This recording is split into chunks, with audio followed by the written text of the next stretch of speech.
Good afternoon, ladies and gentlemen. Welcome to Challenger Series 2026 edition. My name is Travi, and dragging him from all the way down under, Tiaki. Welcome to EML, my friend. Hello, Travi. It's good to be back, my friend. It's been a while since we've done a duo cast and had a little bit of fun out here on the EML circuit. It's been almost a year since I did EML. And it looks like it's just as crazy as it used to be.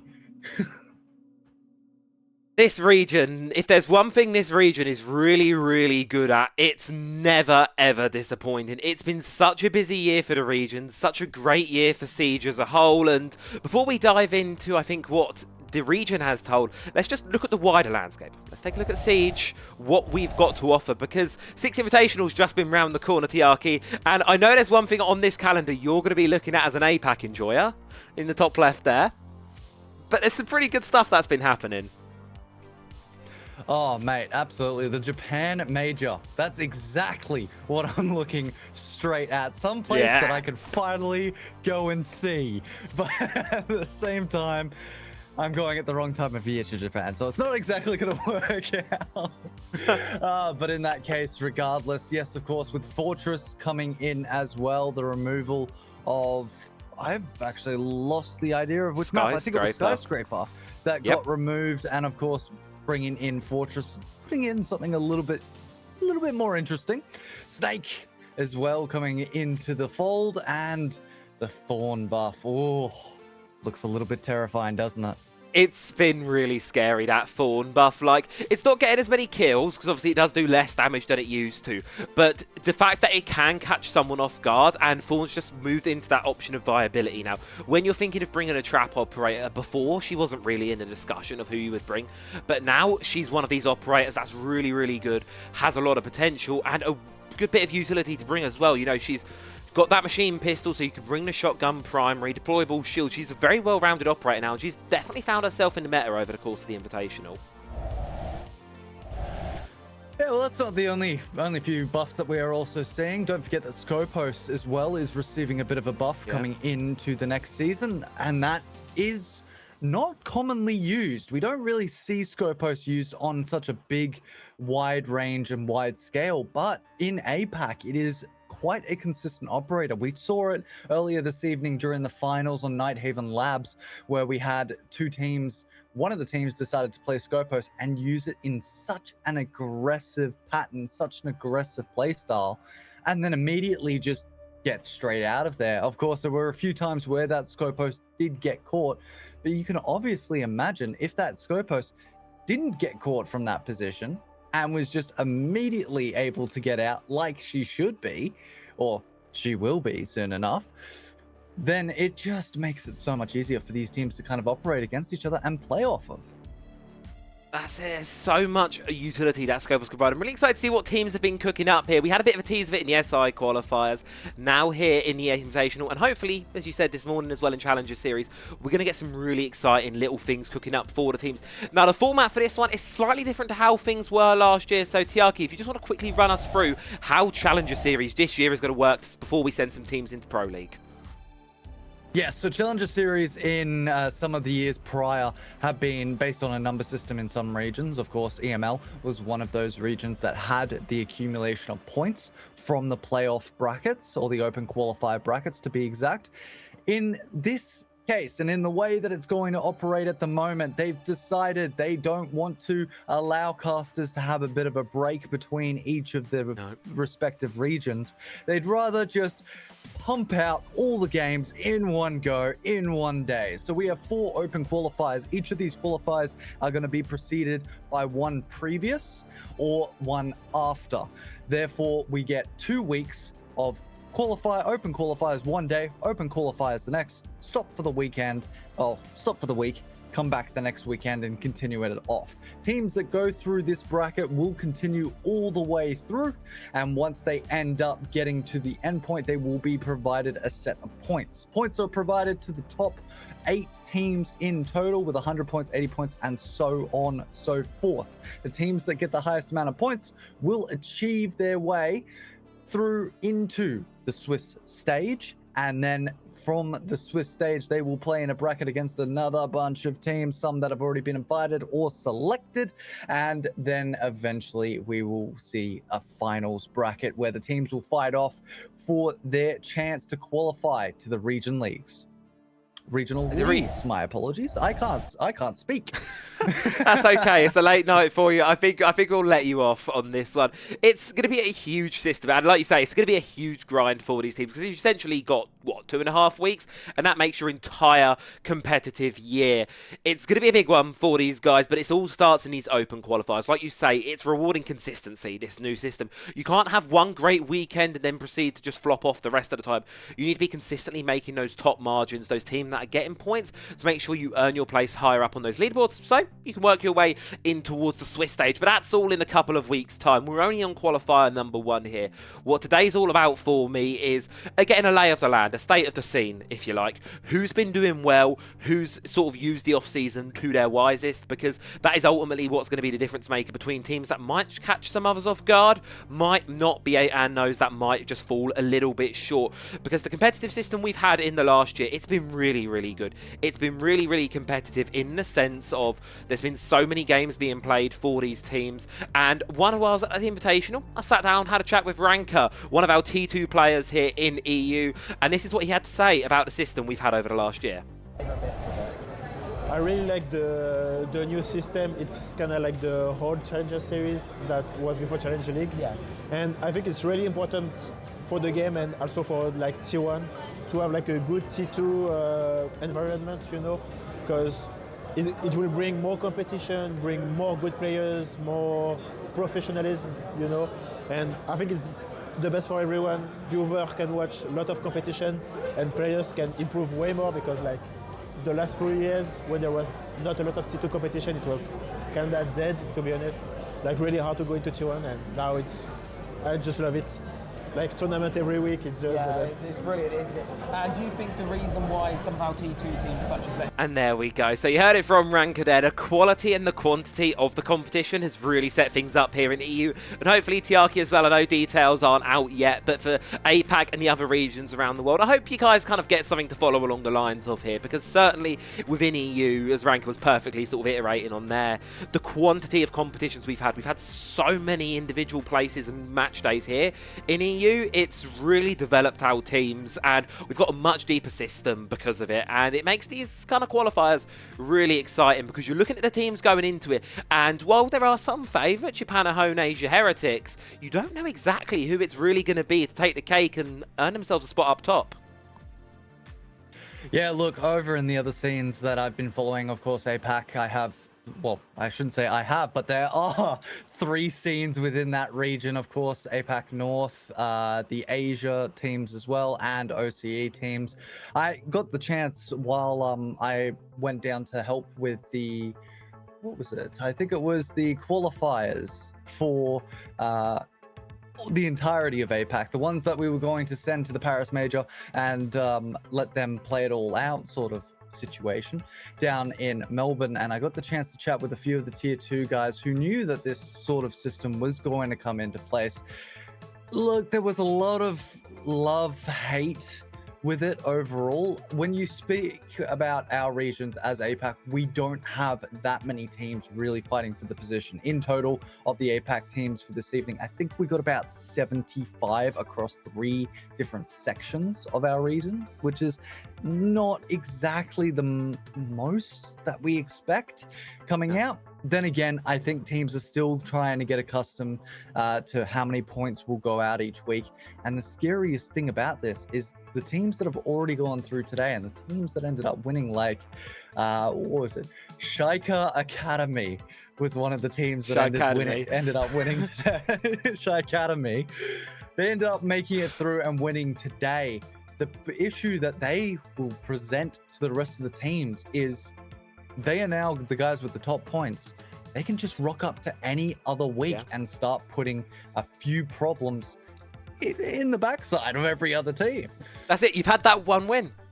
That's that one win. That's, like, realistically, that is all you need. As long as you do all right in the remaining weeks, you probably will sort of just fumble your way into Swiss stage. Obviously, you want to do a bit better than just fumble your way in. You want to repeat that performance. You don't just want it to be a one-off, because then everyone kind of goes, was it just a good day? You want to sort of consistently hit that level. So for Shy Academy, we can keep our fingers crossed things will do there. And that's the one thing APAC always has, if anything else. Banger team names. I think down in Asia, there was a team called the 6-7 Brigade or something like that. There's just all this random stuff happening.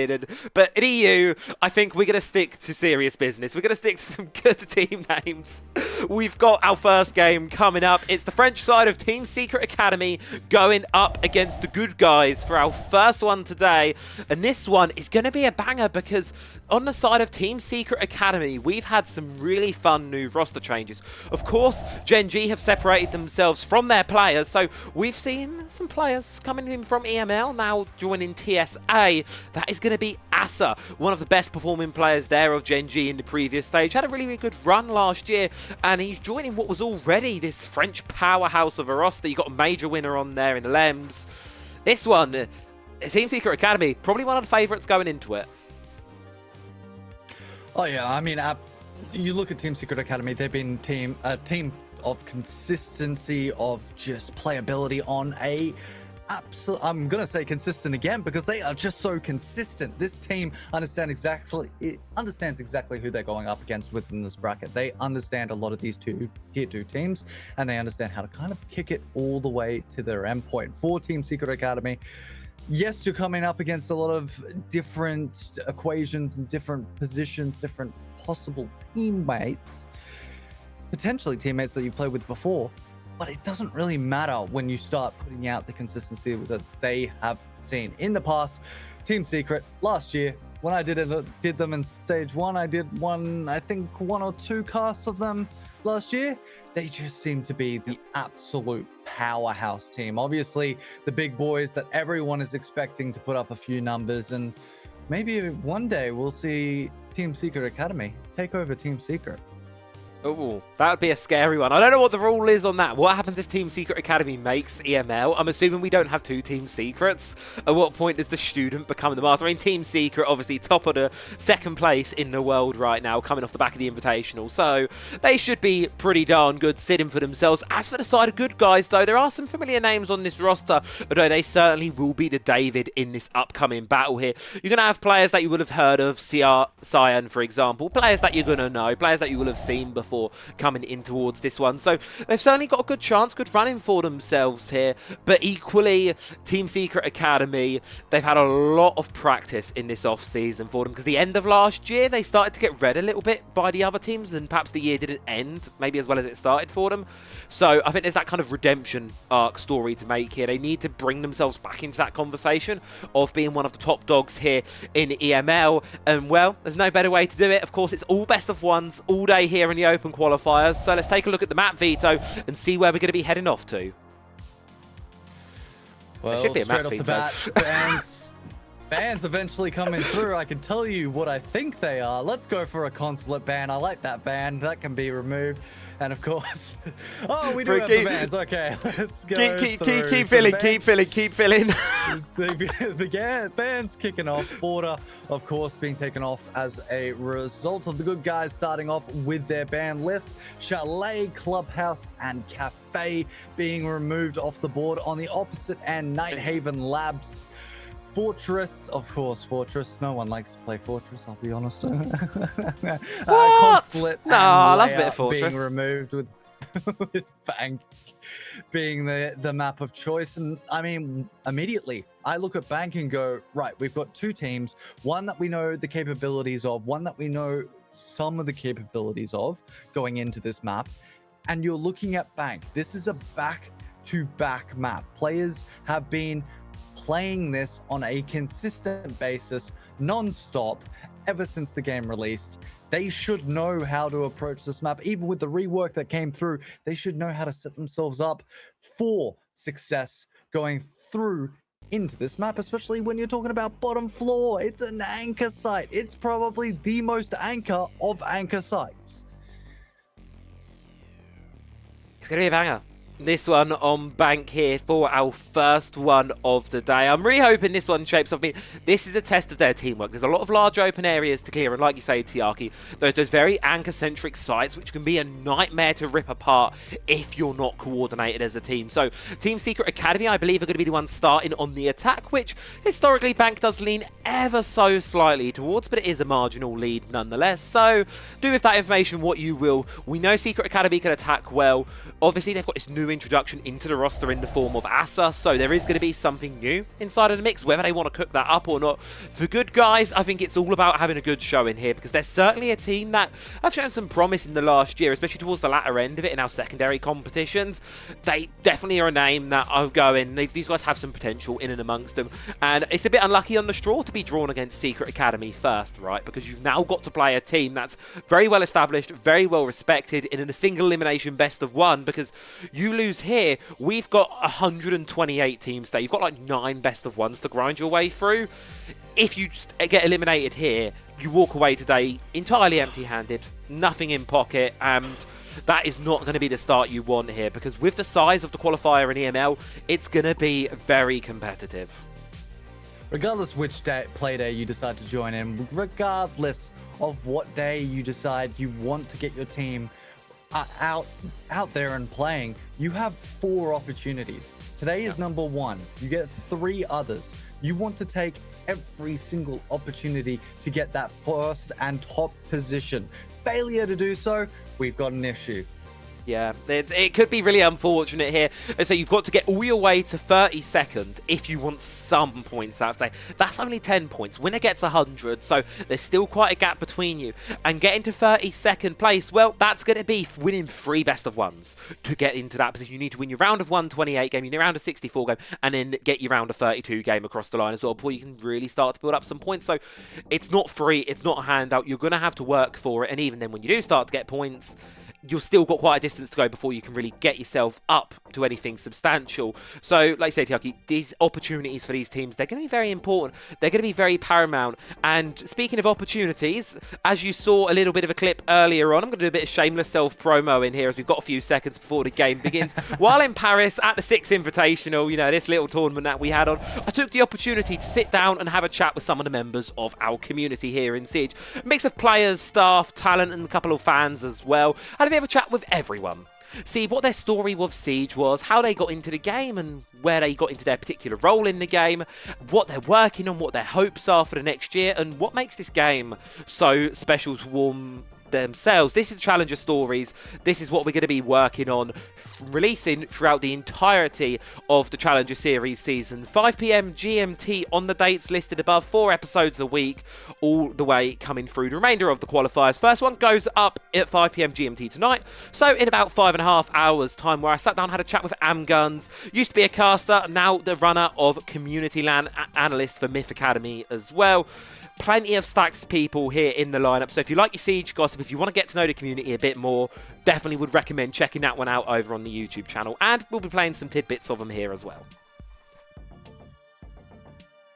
Sorry, had to get that in. Had to get the, you know, shameless self-promo in. Well, I mean, I've got nothing really on my end too much to put shameless in, but, you know, look, I'll be honest, that is an amazing sort of idea to go through character storylines and everything like that. I wish now I had done that when I was in Melbourne. I'm actually annoyed that I didn't do that while I was down there, but it was regardless. It was a last-minute idea. I'll tell you that one. It was a very last-minute.com decision to go, hey, why don't we do this? This could be a little bit of fun to just go and sort of go through and see what people say. We've got some really cool guests on the show. I'm really looking forward to kind of revealing who, as and when. And it'll probably be something, to be fair, it was actually quite a lot of fun to film as well. So hopefully coming majors later this year, nudge, nudge, Japan. Especially with more of the APAC scene. So I did get to interview some guys from APAC as well because, you know, Six Invitational, we were luckily to be blessed with their presence, so took the opportunity because I love the APAC scene, and it's one I'm glad to see is getting some love with the Japan major coming up in November. I'm so glad that, if money permits, we're gonna have a good reason to go over now and celebrate a major with you guys, because it's something special. It's so special to have the community of this game together. Almost brings a tear to my eye. I know. By the way, ironically enough, I should also mention we have a mini list. This is from my mate, my good friend, the head of the APAC, or specifically the OCE scene, and he's given me a list out of the 33 teams. He's given me a list of the 2 teams that had the most interesting names for this evening, ones that we can obviously provide on the broadcast. So yeah, because there probably were some that have been removed. But these 2, so we have one team. They're called rectangular cubes. Rectangular cubes. Is that anything to do with circular spheres? And it is not circular spheres. It is nowhere near the same team. Ironically enough, they ended up getting eliminated by circular beers, which is circular spheres. And then the other team on the list, Avengers Assemble. Of course, we had to have one of those. Marvel has to appear somehow. Don't copyright us, Marvel. No. No one knows. No one knows. What great names. It's the one thing APAC probably has over everyone else on the international stage, and that is team names in the qualifiers. We do get some bangers in EML on occasion. Flashback to last year, I think it was Rumble. We were casting the Backshot Boys, which was an interesting one. But other than that, we get a lot of more suitable team names. Teams like to behave a little more over here, whereas in OS and rest of APAC, it's anything's on the table, and you get some really good bangers. Only Mighty Fine Girls, apparently, is also on there. Goodness gracious. Again, to be fair, What? it is a full roster of female girls that actually did pretty well. Is it? Oh, is it? No, did they? Okay, go them. Where'd they end up? I haven't actually looked through any of the OS bracket for this morning. I think they ended up 16th. 16th, okay. In total. That's a good start. So I don't believe, they do receive points. Yeah, they will, won't they? Directly at the bottom. And yeah, they do receive just some points. They lost 7-8. It's hard. It's a hard one, but at the same time. But equally, if you top 16... Putting some of the boys back into place. Top 16... You're one round off qualifying to the next stage. If you hit that top 8 mark consistently, you're in playoffs, you're in Swiss stage. So that's quite a good actual first result there for Play Day 1. So certainly Mighty Fine Girls team to keep an eye on. We are getting the game ready for you folks at home. Do not you worry. We are going to be starting that one in about 2 minutes time. We'll, of course, quick flash up of the veto again for those who might have forgotten or might just be joining us. Bank will be our first one of choice here. Secret Academy versus Good Guys. All best of ones, all single elimination. And as you just sort of brought up, Tiaki, this game's, they can be really, really cutthroat for these teams. It can be quite deadly quite quickly. Oh, I mean, you talk about Bank, right? As a general whole, this is a map that everyone has played. Everyone knows Bank. Even me. I used to be a Cali main. I know Bank. I've played it a lot, and I was really sad to the rework changes. But anyway, that's me. These teams know how to play it. They know how to play that bottom floor site quite easily. It's a common setup with every single setup that you potentially see. This comes down to a few different things as a result. Coordination. Straight off the bat, coordinating with the team, putting that roamer into play, and finding the best way out of the worst position that you can be in. You need to be able to commit to a play and work through it. Failure to do so, you may as well have not even started the match. Second thing, and this is a word we love because we can't say coordination in OS, it is mechanical playstyles. You need to be mechanically gifted in terms of the way that you're playing within these matches, and you need to have those players that you expect to be mechanically gifted online. Failure to have those, that's game, set, and match. Speaking of game set, well, we're just about ready to get ourselves stuck into the first one here of Challenger Series 2026 season. The first open qualifier, single elimination. One team will go on fourth. One team will be staying on home and will have to try their luck again tomorrow. Team Secret Academy bringing in the cavalry, bringing in the backup from Gen G versus the good guys. Sturdy rock inside of the T2 scene in EU. Will they be able to prove it against the big dogs here? Well, let's head on to Bank and let's see what they've got to offer us.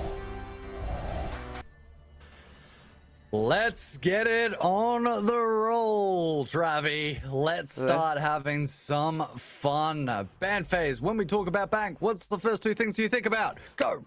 Hard breach, shields, explosions, time denial. Those are more than two things. I cheated. Those are about four things, I think. You were getting close. What about mirror? Mirror ban, that's a perfect one. There you go, bottom floor mirror. You can have that mirror looking straight out from that sort of end. Ah, there you go, popped up right in front of our faces. Of course, you can have mirror really strong all four sides on this map here, especially on that basement. As you say, Capital there, he's become really key. That little buff he received with the last balancing update, his firebolts now last a little longer, meaning if you can get a plant down without using them, you can cover the almost all of that plant duration with those firebolts, making it a really easy post for the attacker. So really strong ban. See why he's taken off the board. And for our second wave, Azami and a Deimos. The Deimos, one of those operators that is such a roam counter presence. Every single second that you see that Deimos in play can cause so many potential issues, and it's an idea to just remove him off the board so you don't have to deal with him. That's as expected for most teams and exactly what we'd like to see. The Azami, it makes sense. There are too many angles on this map and too many ways that people can kind of cloud a person's judgment when making a move here. That operator is such a powerful operator when put into the right positions and when put on to the oppressive position of that open area, especially when you're on that basement lockers and basement CCTV room. However, in saying that, with both the Capital and the Deimos band as a general whole, what do you do to push players out of position? Or who do you bring? Simple answer. I think it's going to be Martel on the Blitz. That's going to be the name of the game for this one. Supported up by LMs on the Grim. Use the Bees to get the information and the Lion scan. You can hold them in place, send the Blitz in, and you've either got a choice. You can run and be pinged and be spotted out and likely shot, or you can stay in position and have a very angry German man with a shield chasing after you. Not a position I would like to be in, not a position good guys are going to want to find themselves in. So that's why they're bringing along operators like the Smoke, the Goyo, the Aruni. Those kind of time denial, utility space clearing operators that are going to deny space from the attacking team. A common trait of this bottom floor bomb site on Bank is that teams, well, they're going to want to leave things towards the end of the clock. When it hits that execute, you're often going in with less than 30 seconds on the clock. And if you've still got Vulcan canisters, toxic babes to burn through, an attack can very quickly get funneled out of going certain routes because of what they're limited in the defensive utility here. So it's going to be a real balancing war of attrition here in terms of resource management, whether good guys can get through to the end of the round with most of their utility still in back pocket. Well, at the moment, we're just in a bit of a stop pause situation. Get on the ground, stop, drop, and roll, as a Moss issue is currently plaguing one of the members of, I believe it's Team Secret at this current stage in time. Won't be too long until we get back into the match in that regard. Never mind, it was the good guys that were having a bit of an issue, and it looks like we're ready to go. So we start kicking it straight back off. And I'm liking that Mozzie pick. Oh, I am loving the Mozzie pick. And I'm so glad, just on a more formal note, he's got his super shorty back. He's got the shotgun. It's only been 5,000 years. But he's got the shotgun in his back pocket. And it's just a good bit of utility to provide for him. Just, I think that little nudge, we needed to see him more, because it's the benefit of having a Mozzie, right? Not only do you now have that sort of extra utility of that shotgun, you've got a good gun, you've got a C4, and when you take a drone, you're not just denying the intel from the team. He's unique in the aspect that he's also taking the information away, giving it to himself as well. The rest of the defensive team can then use those drones for their benefit. It's a really good trade-off there, and something that's made him quite strong. Oh, look, Mozzie At this stage, he's getting very close, and I think it's going to be coming very soon. But revert Mozzie completely back to day one. Because basically, they've removed a lot to test around the waters, and at this stage, the only thing that's remaining that just needs to be given back to him is the 4 extra rounds in the P90 Roni. So it may end up coming soon, but then again, at this stage, Bank, it's just one of those situations where control matters. You want to gain as much control upstairs as you possibly can in the quickest time period you can. So, Secret, I mean, they've been able to start making their way in. Territory has been grabbed, especially in second floor on that square section. But now, the big 2 areas that they've got to clear, open area, presents such a tough presence, especially when you've got an Aruni set up on it. It can be really difficult to push this as well with the DMR, that long-range firefighting capability. First Logic Bomb's going to come on through. Team Secret go towards the drop. Cyan also drops in. So not wanting to play his life, just retreat back down towards the bottom of the basement. The relative safety that you will find down there, as will the entirety of the team. Really quick, really good cleared M from Secret Academy. Not even halfway through the round. They've got entire reign now of the second and the first floor. They can just now start to look their way down in towards the basement. Get those hatches open. Despite its availability, Cade's not being brought along, so Secret Academy shouldn't have too much challenge getting those hard breaches on through. Marto on the Confused can then start to deal with those Vulcan canisters. Really, really good early setup here from Team Secret Academy. Love what I'm seeing, and now they're just going to start to edge their way towards this bomb site and eye up how they want to get this round over the line. Well, immediately it's identification of which way this potential push is going to come from, and straight off the bat you can see the amount of phantom pressure being caused by both teams as the Nitro cell. Whoa, that was a little bit close to Elements. Oh, I said his name wrong. Oh, well, we do that all the time. I did that enough in O's. So anyway, we may continue all the way through. As I mentioned, though, this phantom pressure, putting pressure on both sides of the map, causes players to have to start keeping eyes on both directions, pulling their attention away from the potential push coming into one area. But it looks like we're rotating now, positioned towards the vault side to cut off that A bomb site plant, and it will attempt to go through. They found one, but those canisters. Hard.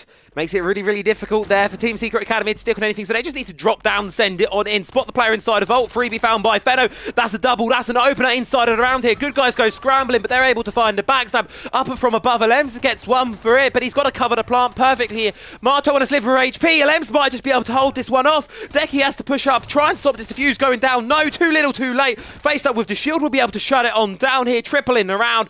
Has to try and stick this defuse on out. Alems playing from up above here. Going to drop the hatch on down. It's 1 versus 1 straight shooting on the site. There's no way out. Ducky with the quad kill, and was stealed around away from Secret Academy, who had a great setup, but unfortunately in the execution it all just fell a little flat.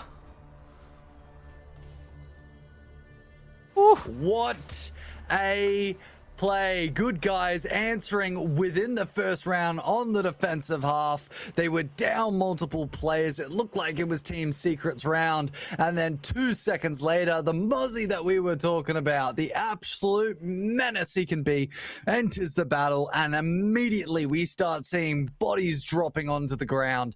It's a beautiful play from Good Guys and a really good start. Taking into consideration Team Secret, they had that round under control. A few misplays, a few position errors, and potentially even a reload error on the player sitting up above, unfortunately does cost them the round. But going into this specific round, it looks like we're about to get a little bit spicy as we move to CEO.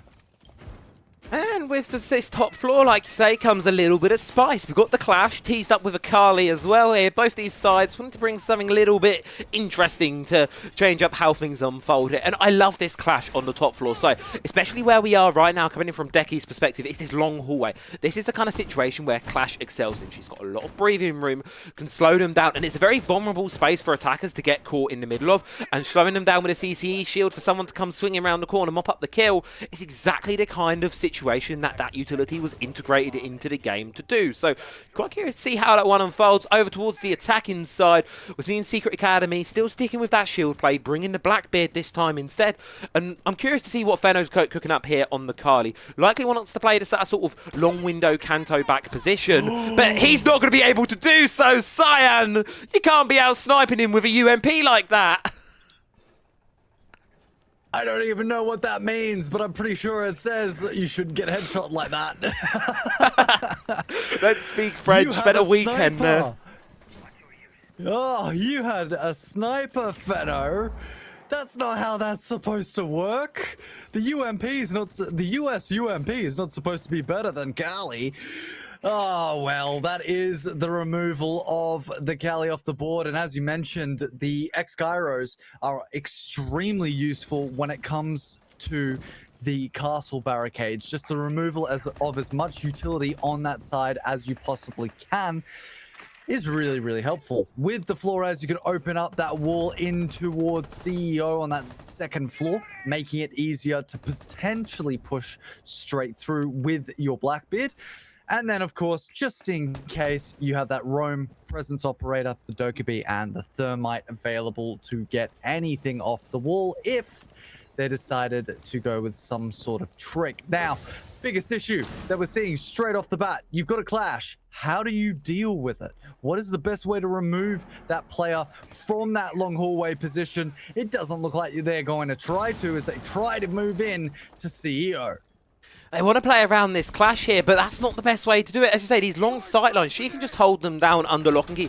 It's all about how can Linku get here and start that sort of backstab going for Secret, because you've got 3 players playing towards square side, towards window side, but they're just sitting ducks at the moment here. First one's going to fall, Asa taken off the board here. And while the clash pressure continues to be applied, keep an eye on the top of the screen, keep an eye on that clock. 50 seconds left to go here. Team Secret Academy need to get a move on.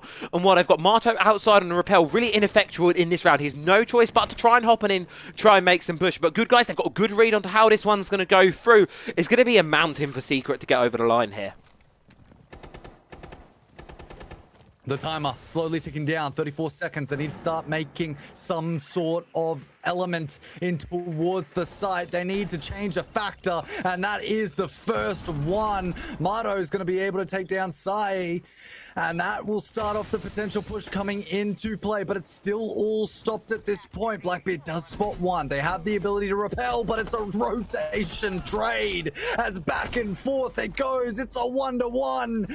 All they have to do is keep the person with the shield alive, and it is successful. Aggression comes out from the play instead of defensive tactics.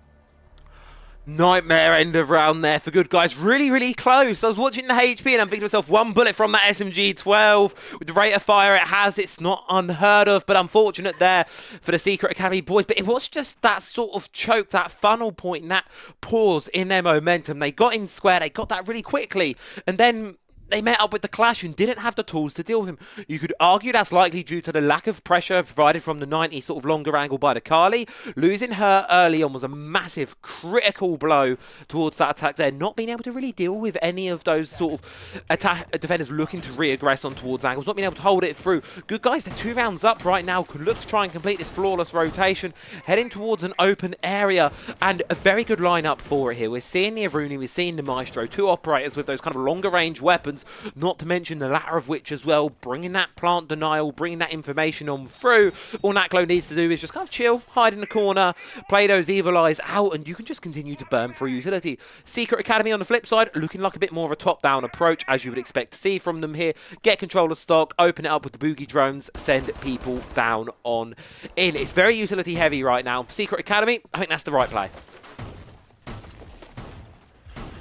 What I'm more concerned about here at the moment, Travi, is what I've seen from good guys. We've seen a passive sort of playstyle, playing back, taking the enemy, well, taking the enemy's time away, waiting for them to make a push into that position, and then playing off of the aggression that they provide, essentially interact to react.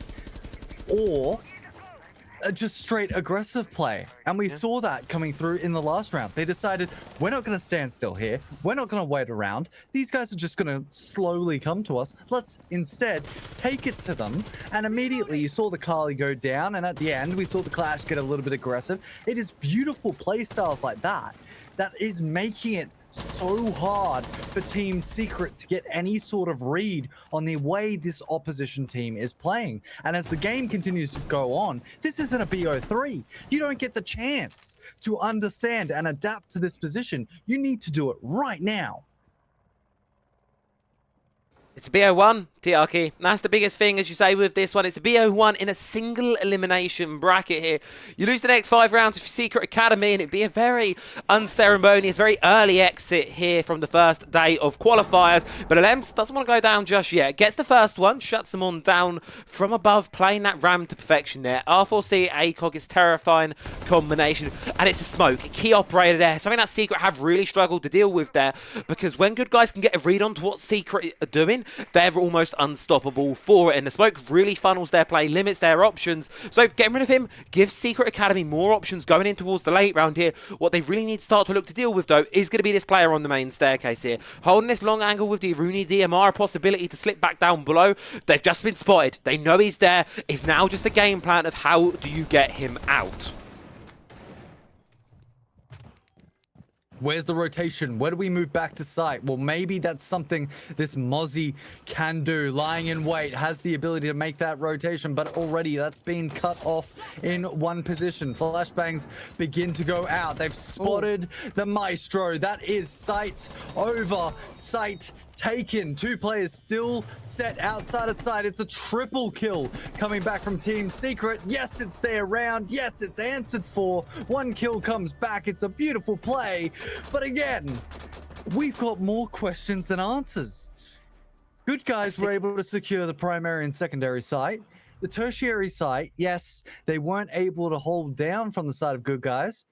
But Team Secret, where has that game plan? Where has this play style that we've been looking for been? It's a good question. Where has it been? Because for the first few rounds, they're really struggling with the aggression, Secret Academy. Good guys there in round number 3, playing much more passive, laid-back defense. They just surrender a lot more control over towards the attack. And then when it comes to that silent push, good guys aren't in a position to immediately formulate a response, because you've got 1 player mainstairs, 1 player still coming up blue in the basement. So site's quite vacant. It gives Secret Academy a very good opening to just jump on and insert themselves in the middle of it.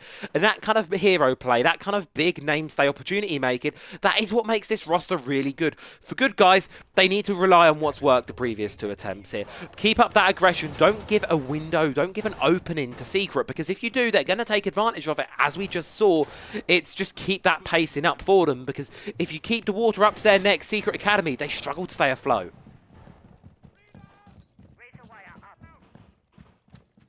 Well, for now, we're back down to the primary site. Yes, absolutely. This is where it's going to get a little bit hairy. Obviously, with the momentum switch that we saw for Team Secret Academy, they've been able to look somewhat more aggressive. Seem like they have the power in their hands.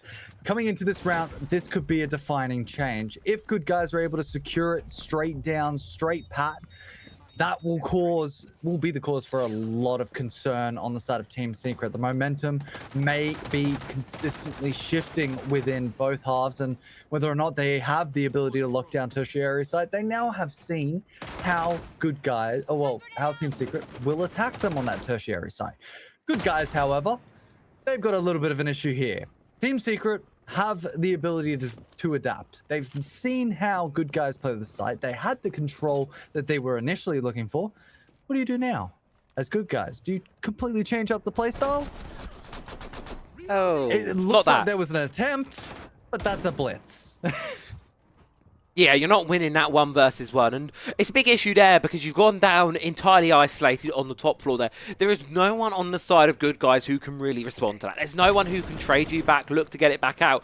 The only one who's kind of in a position on the sort of first floor to try and contest right now is going to be Decky and Nitrox, but immediately they're already under fire here from the Secret Academy boys, and you could see it is such a wide-pronged, multi-dimensional attack right now. For Secret, they've got players seemingly swamping all over the place, Surly and circulating themselves around their opposition, trying to find their way in, trying to find it through, and it's worked. They've pushed them all back. We're exactly where we were back in round number 1. Minute 40 left on the clock. Top floor control is now in the hands of the attack.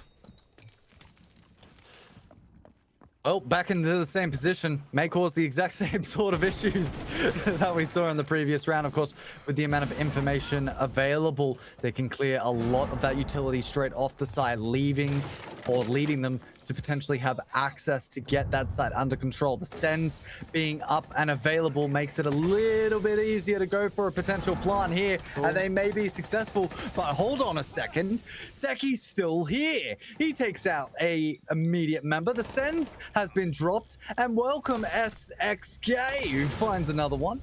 Benno finds two. He's the answer back to the claims being made, and the kills start being flared about this way and whatever. It's a back and forth, but this all comes down to one. We've seen this 3v1 situation before, but not like it was earlier today.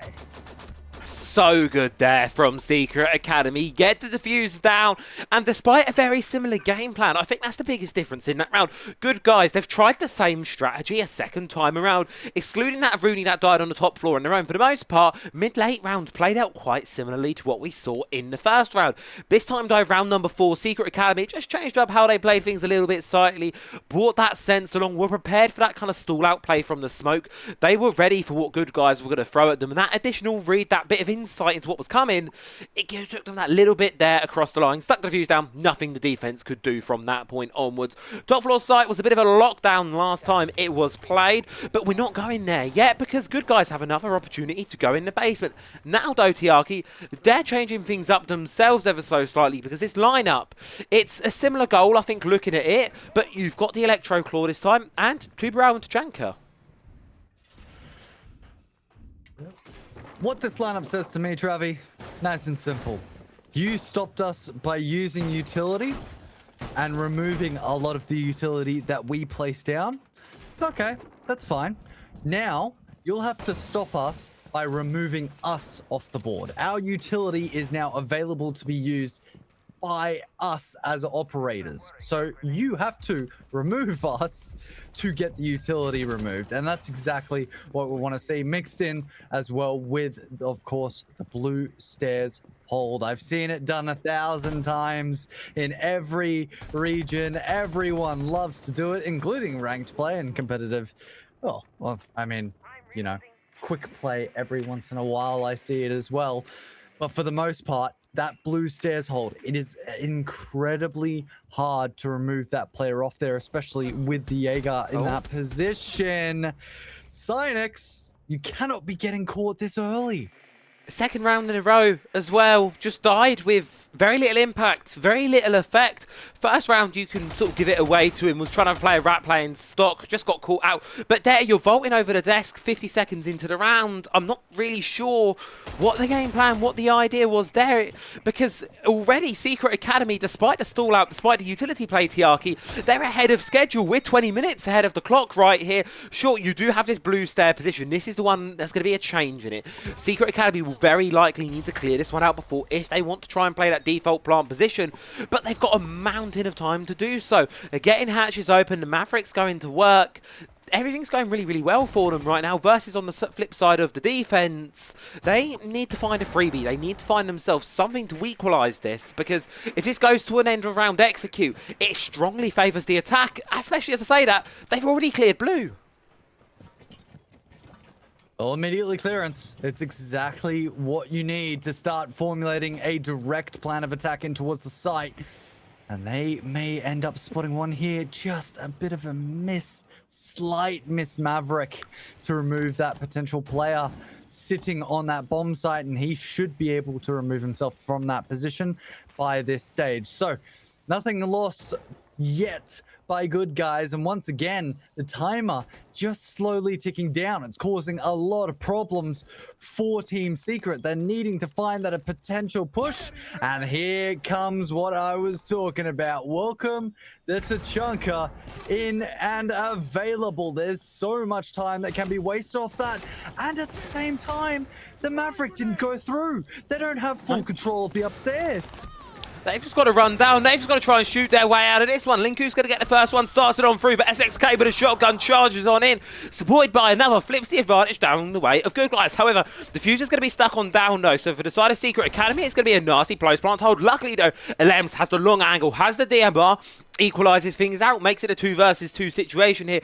This is where the fire of Tachanka can come into play. You have a rough idea of where these guys are going to be, but I don't think they know about the one prone behind the chassis. No, they don't. Springing into action, it's Asa. Drop down the hatch. Final player of good guys is able to get one for himself here. We'll have to make this a quad kill, but time is not in his favour right now. Alems has had an absolute storm of a game so far, and he doesn't want to stop here. No choice here but to really just stick out the diffuser, try and hold it down. Time will not be in your favour, and Alems will close it out for Secret Academy as they recover themselves fully and take the lead for the first time. And that's exactly what I was talking about. How long can you allow that adaptation before you start ending up with each round win back to back to back? How long can you allow the opposition to play around with the timer, really? And in this case, good guys, I mean, look, they had the first 2 rounds. Both rounds were quite convincingly theirs by the end of it. And then Team Secret's just gone, well, look, you can have those rounds as a bit of a charity. We don't want to show the world that we're like this. We don't want to show anyone. We are better. We know how to play this out in a better fashion.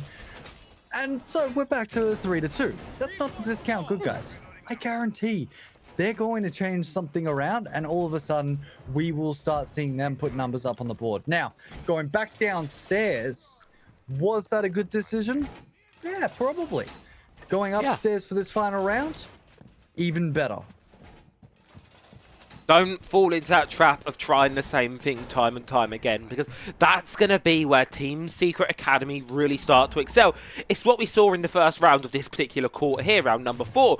Team Secret Academy. Good guys tried to do the exact same thing against them. Secret Academy read them like a book. Went back down to basement a second time, changed things up. Did it work? No.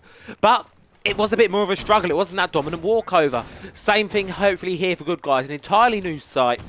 Revitalised lineup, because obviously the Clash has been banned this time, and they might be able to cook something up. There might be some possibility for them, something here.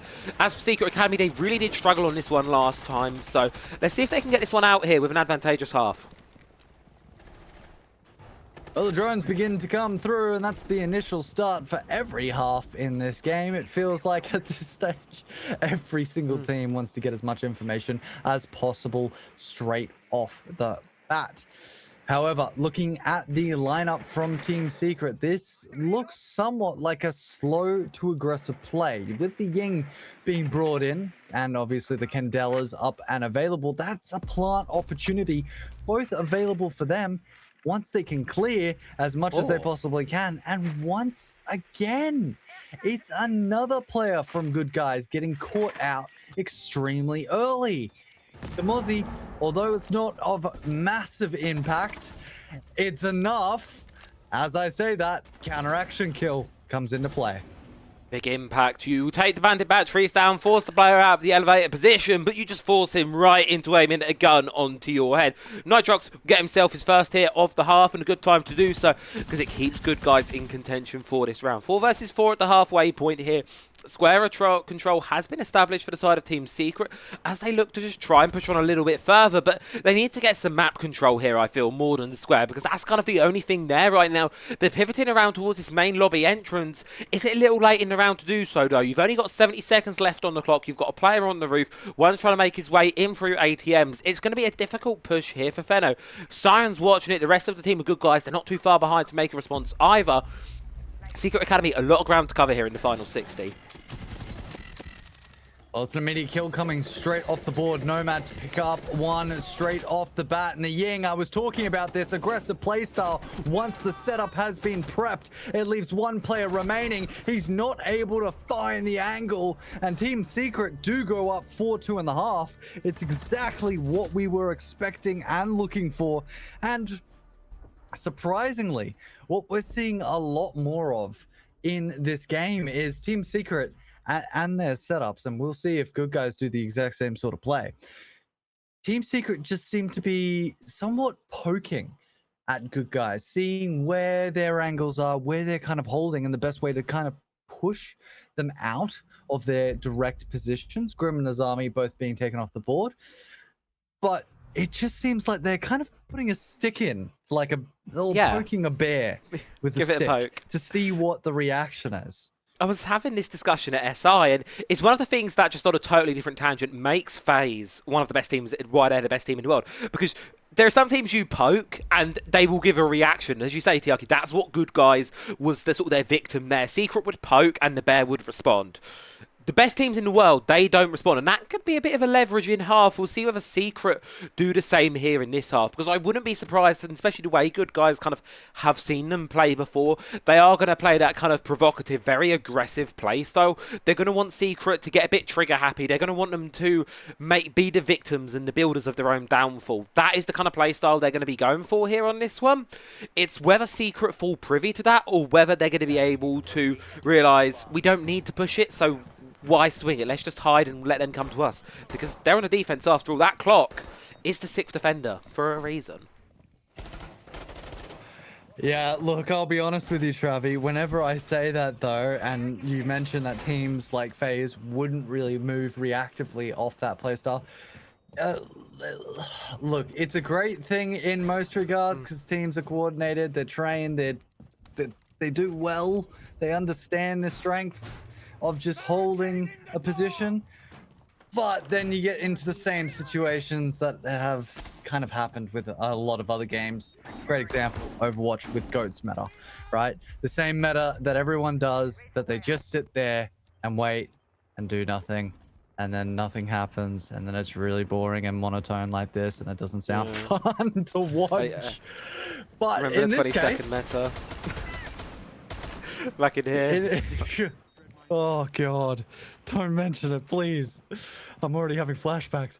But in this case, Good Guys have decided, nah, let's go aggressive. And they've lost a player. That is unfortunate. That's the sense. That's a big set piece play there of your end round. Your execution not going to be in the remainder of this one here. One thing that I do want to keep an eye on here is going to be us not even inside the building. That is cruel. That is unfortunate. Also, just while we're here and get the PIP up, I want to shout out the E6 team. Not only are Kozak and Luki doing a really good job of observing, I'm loving the PIP, loving it all. It's a really great clean feed that they've been very kind to provide to us. So shout out those guys, the E6 team. Phenomenal group of people. Oh, way better than mine. Mine's just a controller, and good luck. You get the best of both worlds. I can't do much down in a country with basically nothing. But in this case, it does look like we got a bit of a position grab here. Decky, he's been able to get a bit of control in towards that ground floor, that garage area. Cynex is pushing immediately Linku off of his position, and the information is available enough there for them to know that that open area is definitely going to have a few people. Keep your eye on the clock. You mentioned the 6th defender, the 6th problem that we've seen in a lot of these games, and it is that timer slowly ticking down. With only 60 seconds remaining, they're going to need to do something, and that may have just been the impact that they needed. It's a catastrophic real management of time here for Good Guys. They've just got stock catch open at the 53-second mark. You compare that to Secret Academy, who were 1 minute 40, 1 minute 40, 2 minutes 10, getting control of the top floor. It's still not been fully established. You've still got Linku upstairs. Cyan will find one back, shuts down Alem's there. So that's going to be something going the way of the Good Guys right now. But immediately it's going to be a very difficult push into sight for them because they've still got players upstairs to deal with. And the only thing they've got going really for them right now is Decky inside of Garage but he's been read it into Tiaki. They know what's coming. All they need to do is hold the fort on down, but they've just backstabbed through server. Diffuser's going down. I think they're going to be able to get this one all the way through. Yes, they will. It's gone down. 3 versus 3 emerges.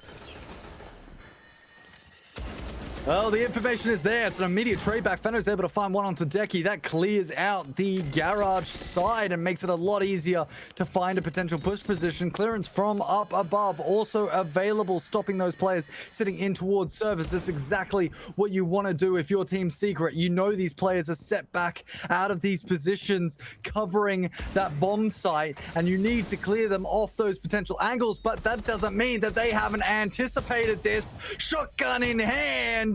It is an availability for Ying. And once again, as quickly as Team Secret get ahead, good guys say we're not done yet. False net of safety really there from the defensive side. Everything seemed to be going their favour. They had decent control over the map going in towards late, but good guys assessed the situation, took a step back and realised, hey, server side is pretty weak right now. They're focusing on where we've been focusing, so why don't we just pivot on over, backstab it through? And that's what they did. Got in towards the objective, got the defuse on down, and scrambling around Secret Academy just weren't really able to hold on to it. Head up towards the top floor site, continue the rotation, regardless on through. Obviously, one more round for good guys to try and tie things up here in the overall round count. So Secret Academy will have their lead for a little while longer, and just going to have to try and change things up on this top floor site. We're seeing a bit of a different lineup coming in from them. On the flip side, good guys will rely a lot more on that sort of play around the clash on their first go of it. We're not going to see an inkling of that this time. For Secret Academy, it's all about denying that big execute play. You've got the Warden to try and deny that. Ying pushing in, you've got Toxic Babes as well. It's a very much a resemblance of, you know what good guys are bringing them, just don't let them pull the wool over your eyes again. Well, I wonder what happened would speech exist. English, please. I know we're in a French stream, but oh god, sometimes that just happens where my brain just goes but regardless, coming into this match so far, good guys, they have shown that they can be aggressive, but in the right areas. A few different play styles, a few different sections of them being able to get stuff down, but at the same time providing that cover. Even with the garage take, yes, they got a little bit aggressive on the garage, but that allowed them to get bomb plants down, just putting that presence and that pressure from that specific position. On the opposite end for Team Secret, it's again the whole concept, poking the bear. Whether or not they do that is where it comes down to, and that is a perfect reaction to hearing the Nomad charge going straight off. Immediate peek onto that angle. This looks like a rush. This potentially looks like a get out of jail free card, and it is going to be a get out of jail free card. Say hello to the castle. He's right there. Who's just guessing the position. What is going on? He's right there, planting it down, denied up by Asa, forcing good guys to scramble a little bit. Diffuser's gone cold inside of sight. Unfortunately, the cover from SXK just wasn't quite enough to cover it on through. And now a bit of a stalemate's going to emerge inside of this one. Half the round left to play for here, so plenty of time for the attack to kind of just pivot around, give themselves another go of things and see how they might want to try and recover this one. But immediately, Secret Academy just in the right place this time, ready for that hero play, ready for that big full send. And good guys just couldn't stand up to the test. 75 seconds on the clock now, 3 versus 4. Good guys need to find something and some way back into this. Well, you've come up with an impactful play. You've come up with an impactful plan. Where do you move now? Where is your next option? What factors do you have to make this push work out? You know Diffuser is down. The enemy knows that Diffuser is down. You know where the castle is potentially being played. Who do you send to remove him from that position? And at this stage, your hard breacher is stuck on the outside, covering a section of the jump out. Oh! It's a 1-for-1 trade, but that is the hard breacher taken off the board. That actually might have been a bad idea regardless. So it is covered up straight off the bat. The shotgun super shorty once again, jump in attempted, and Team Secret looking comfortable in that CEO hold. Really, really comfortable inside of that one there. And I love this play from Asa to just get aggressive and go for the run out there. Like say, Tiaki, it was a 1-for-1 trade, but Secret had the numbers advantage. And you're trading a Castle who doesn't really have any active utility there. You're giving him out for a Hibana, a massive operator that can do a lot of damage. And then great individual play here from Linku to just seal it out. And then it just leaves the one player on Repel. What can you do inside of this one? A much better response here from Team Secret Academy, getting a really, really good read onto the kind of hero, big name, sort of flashy plays that good guys are going to go for. And yes, I did only just remember I have replays. I forgot I had that button. We have replays? I've had that button the entire time, and I just completely have been forgetting to press it and save the replays. Oh, damn. There's replays? yeah. Did you not just see the big old, like, we have a replay? Oh! Oh! There's replays. There's replays! I forgot I had this. Okay, we'll go back to the game now. We've seen it all already. Oh, I mean, I was looking at that jump out. That jump out was pretty nasty, to be honest with you. It was pretty good. Well, with the last few seconds of replays really actually helped with the preparation phase. Now I can get into some action. But in this case, interesting operator pickup coming in for Team Secret on that downstairs section. Of course, the Echo coming into play. As I said, in many of the matches this season, I almost said season again. What am I doing? English, please. The English Echo help. are extremely useful in the hands of the right player. If they're used in the right way, they can be exceptionally easy. Now, I'm liking this play coming in from good guys. Instead of going for this full top side push, top side hold, why not just go straight into the site? SXK says absolutely, and the blitz just goes, yep, I'm on board, buddy. Two of the biggest operators you could get in the early round. The Echo, the Smoke, gone. That's all of the plant denial, all of the execute denial gone, taken off the table. Once you shoot through those Vulcan canisters, there's not much left for the side of Secret to fall back behind. Now, they will find themselves a kill, so for good guys, this round isn't immediately free. Not to mention as well, look at Siren, a sliver of HP, but Feno has no idea about Nitrox. We'll just lose out on the gunfight there. 2v4 situation finds itself on in, with Secret Academy significantly on the back foot, not to mention Tiaki. Look at the time at the top of the screen. There's a mountain of it right now for good guys to play with. They've got all 4 Candelas in pocket. There's very little way where they lose this round.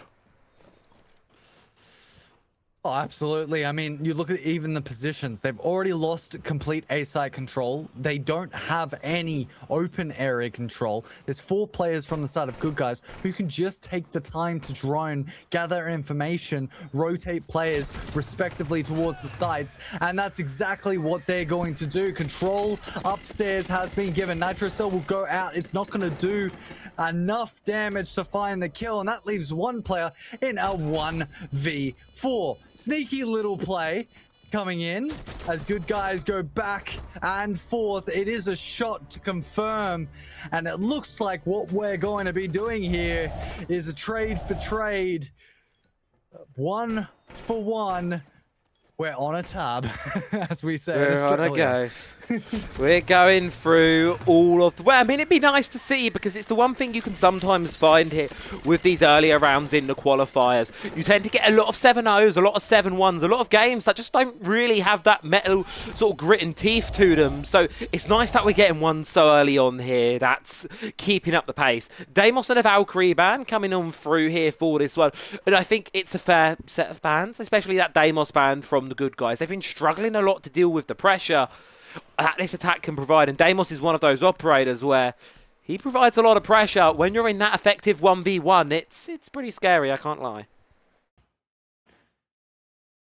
Yeah, no, absolutely. Deimos is one of those operators that any position that you play in, he can track you, unless you've got a mute charge underneath you, or I believe Vigil. Vigil, yeah? As a way to get yeah, he doesn't. Off of him. He doesn't? Yeah, if it's activated, it doesn't ping him, and then Tuber out as well. If you're frozen up, doesn't activate either. Yes, sorry, I forgot about Vigil. I was trying to remember. Rusty boy. But in this case, of course, the Deimos not being available makes it nice and easy for Team Secret to, well, I mean, kind of make sure that they can survive in the positions that they've been playing. The Valkyrie as well makes a lot of sense to be removing off the board. The amount of intel she can gather is absolutely phenomenal. Tiaki, may I spoil? I'm going to spoil the result of the other bracket. So the winner of this game will go on that. The winner of the other game, I don't know if you've seen it, but it is Europapa Boys Band Cry. Europapa won that game 7-0, and while you may not know the team name of Europapa, if I say the names Deepek, Jegs, Croxon, Skies, and Wizard, I think you're going to know those names. The winner of this will play that Europapa game. There is one person who is missing from that roster. And we know him very well. Where is Jigsaw when you need him? Oh, I'm going to be voting for my boys. You're going to be rooting for them. They're called Europapa now. They're full EU stack. You can have your Jigsaw back. We'll keep Doom. Deal?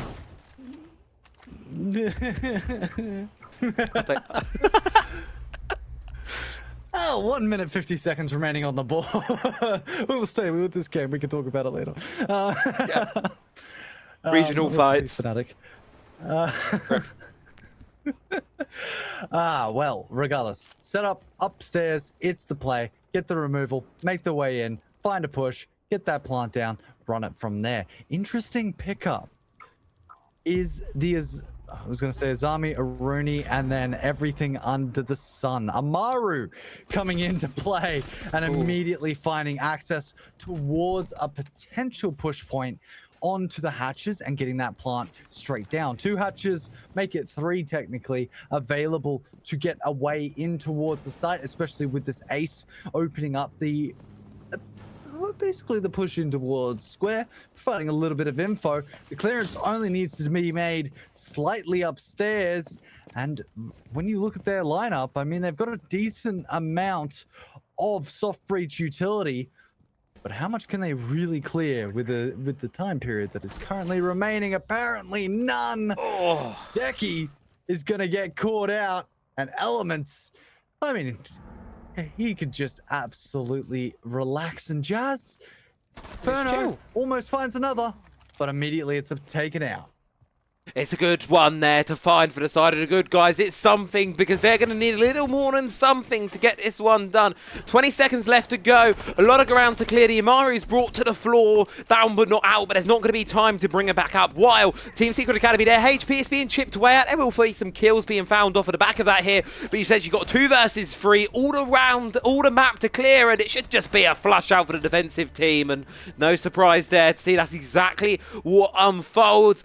And that's a bit of a break in the stalemate. Team Secret Academy bolster themselves up onto map point now, Tiaki. 1 more of the next 2, and they've sealed themselves a date with Europapa.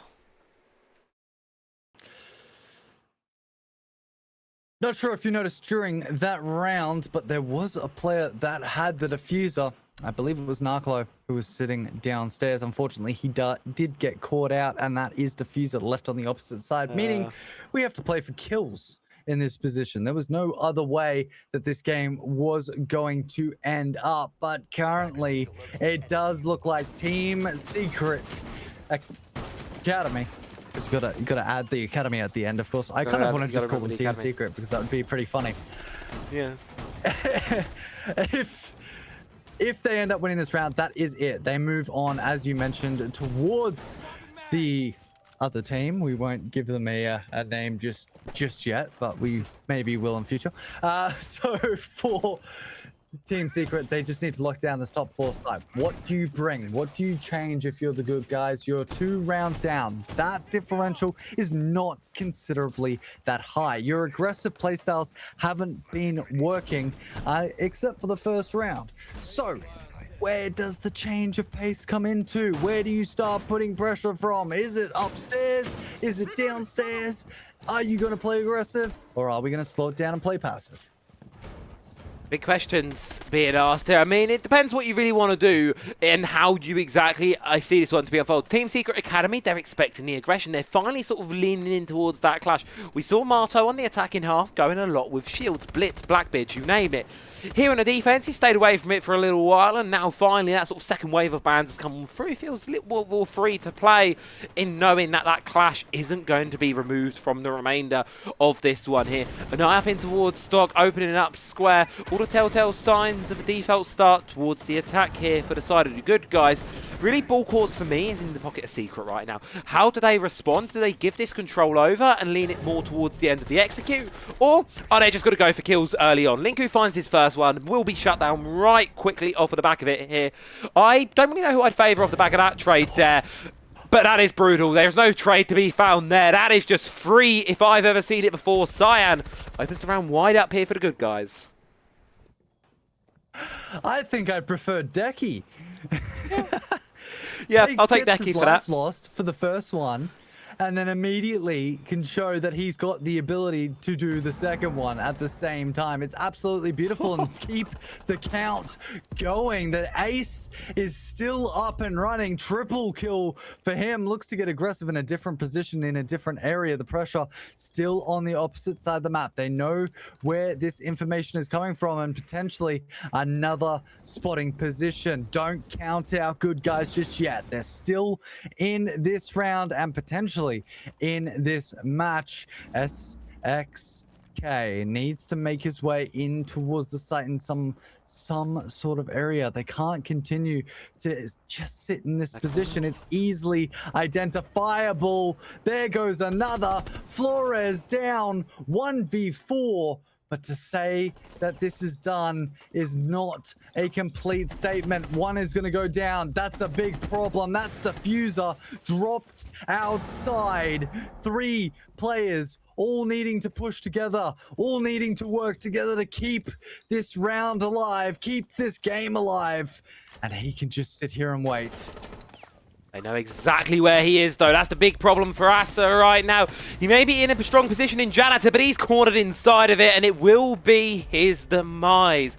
Unfortunately, they're not able to get the 1v4 going, and a really good round from good guys. Some really, really good early aggression on 2 really quick kills from Cyan, followed up by the third, and then just able to carry that momentum with them through the remainder of that one. Secret Academy, they put up a bit of a fight, but unfortunately, a fight was not enough for them, and they will be sent down to the depths of Locker CCTV for the final round of regulation on this one. Do we go to overtime? Do Secret Academy close things out here and now? We've seen good guys struggle with this site a little bit previously, especially on their attacking side. Things have been a bit slow for them, and that's, I think, what Secret Academy are leaning into fully with this lineup here, Tiaki, because if you want to go fast and then you're looking at what the enemy is bringing, that's probably not what you want to see. Absolutely not. Absolutely not. Slow, methodical play styles. And, I mean, the pressure that is on good guys at the moment. This is a 6v5. They have the momentum at their back. They should be able to get this win to put it into an OT. And then Team Secret ACA, the Academy team, will be in dire straits. Regardless, though, 5-6, it's a good scoreline. That just shows how incredible this team potentially is on the lineup. Both of these 2 teams are exceptional players in their own right. Good guys, however, have been showing up in this match. Team Secret does have it at match points. This round matters no matter which way you look at it. And looking at the lineup, honestly, it is an all-rounder lineup. This attack has a little bit of everything. Yeah. There's a bit of everything here, and it's good to see that versatility being brought here, because both these teams have been doing one thing really well with this game, and that's responding and adapting to what the opponent is bringing. They've not just fallen into this pitfall of repeating the same kind of play style. We've had some aggressive rounds that are more gun skill. We've had some more utility-focused rounds that are slow clears. There's a little bit of everything here. So, like you say, these teams need to bring everything just to make sure they've got the jack of all trades. They've got that Swiss Army knife of tools to go through the remainder of this round. round and possibly see us out to some overtime here for the good guys. Need to dislodge this top floor though. They've got control of second, can now look to try and clear in that elevator and open player, but their feet are glued to the ground. They're not moving an inch. Peek, peek, peek, peek, peek.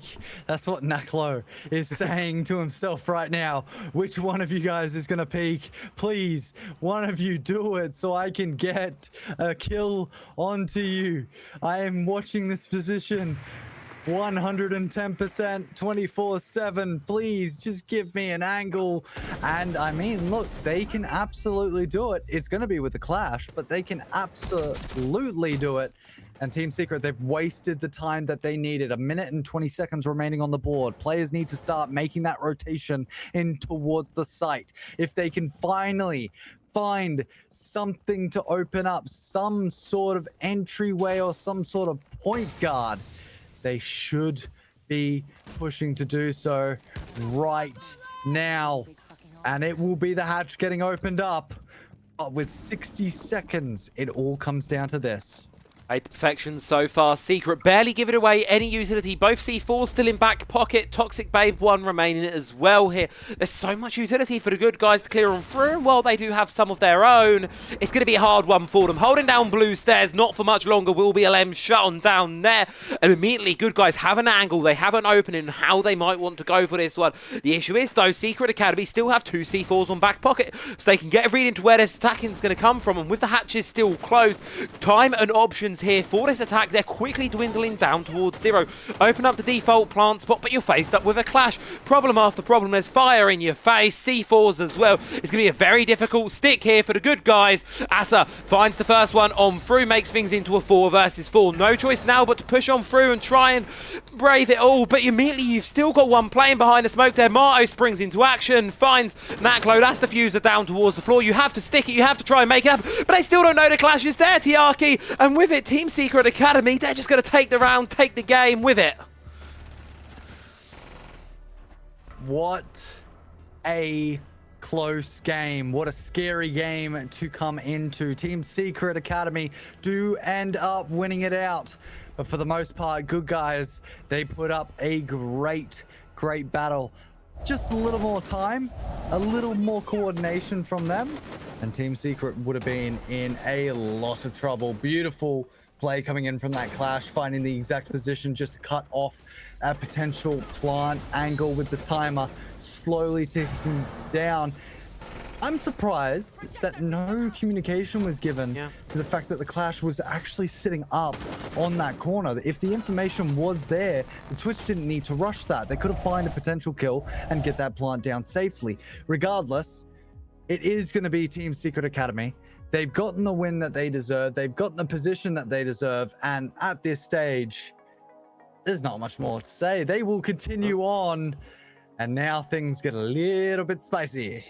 A little bit spicy indeed, because you've got one of the favourites in T2 going up against a team that, well, most would probably describe as T1.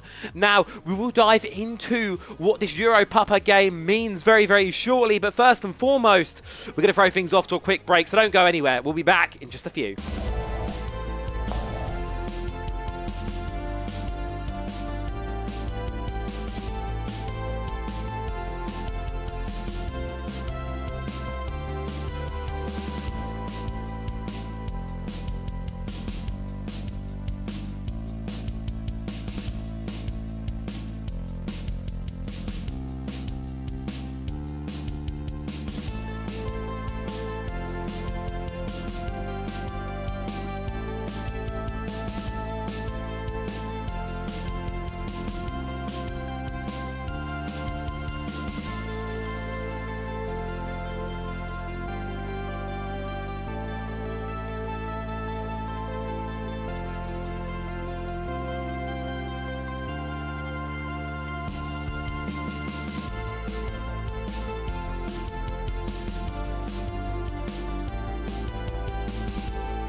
3, 2, 1.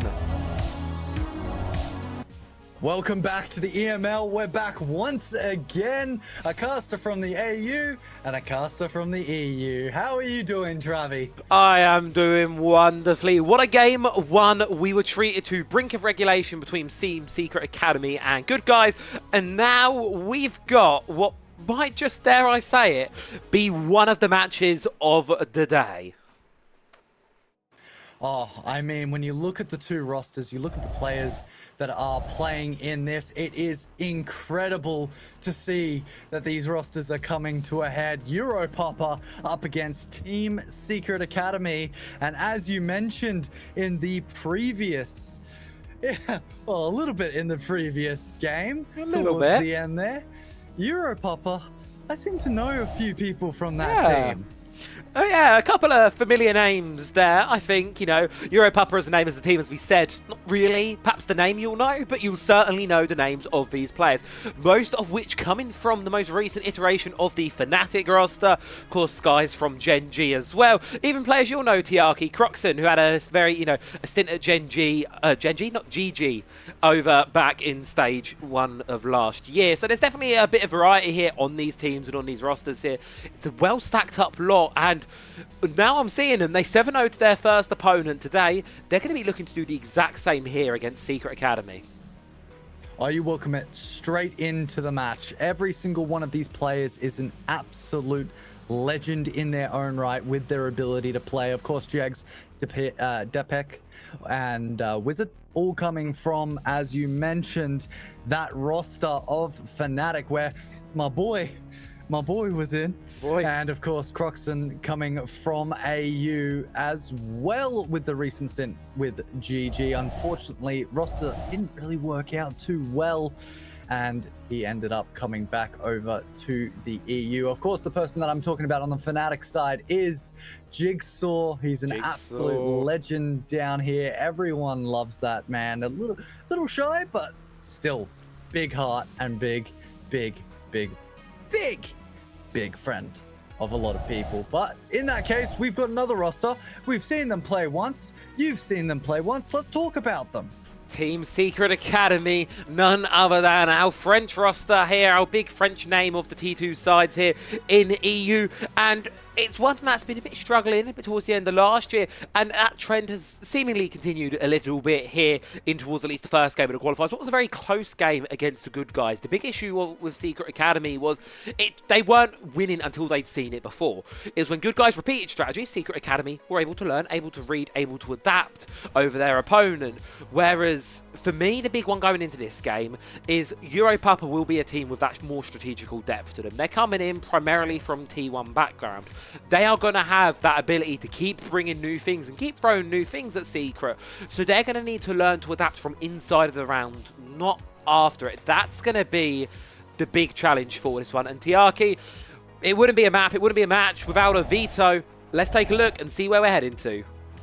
Well, starting it straight off, we've got Europapa banning off Consulate, Nighthaven, Bank, and of course Fortress on the opposite end. It's Chalet, Border, Clubhouse, and Leia. The more I see Fortress in that ban wave, the more I feel like teams, they kind of like the idea of maybe suggesting they'll go there just to remove it off at the very end. Maybe that is just a comfortability problem. However, we are going over to, and I'm sorry, Cthulhu, I know I'm saying this wrong. You say it correctly, but Cafe Dostoevsky. And of course, that means that we are looking at mechanical plays. This map is by far almost the same as Clubhouse and Bank, the most played map that these teams have had the option to go over to, had the option to go and play, and it is the map that means mechanically gifted players get to absolutely show themselves because it's a square. It's a square. That is a very good way of putting Cafe. Top-down clears. It's all about the gunplay. It's all about the potential. It's all about how quickly you can work your way through this behemoth on a map. Especially when you're looking at attacking that kitchen site, you're going to need to work your way top-down. Not only is it about how quickly can you shoot the opponent, it's that speed factor as well. Can you do it in the nick of time? Can you do it speedy enough? Well, we're going to be speedy on getting straight in towards this game here. Cafe Dostoyevsky, now Europapa, Team Secret Academy. It's a big game, and to have it so early on in the bracket is going to be tough for one of these two teams, because this is the point threshold game, Tiaki. This is the one, you win this, you get some points. You're on the leaderboard. You lose this game, you're walking away from today empty-handed. And for either of these rosters, that is not what they're expecting to do today. So for one of them, it's going to be a pretty big disappointment after the next couple of rounds. Yeah, well, I mean, immediately off the bat, you're talking about the absolute...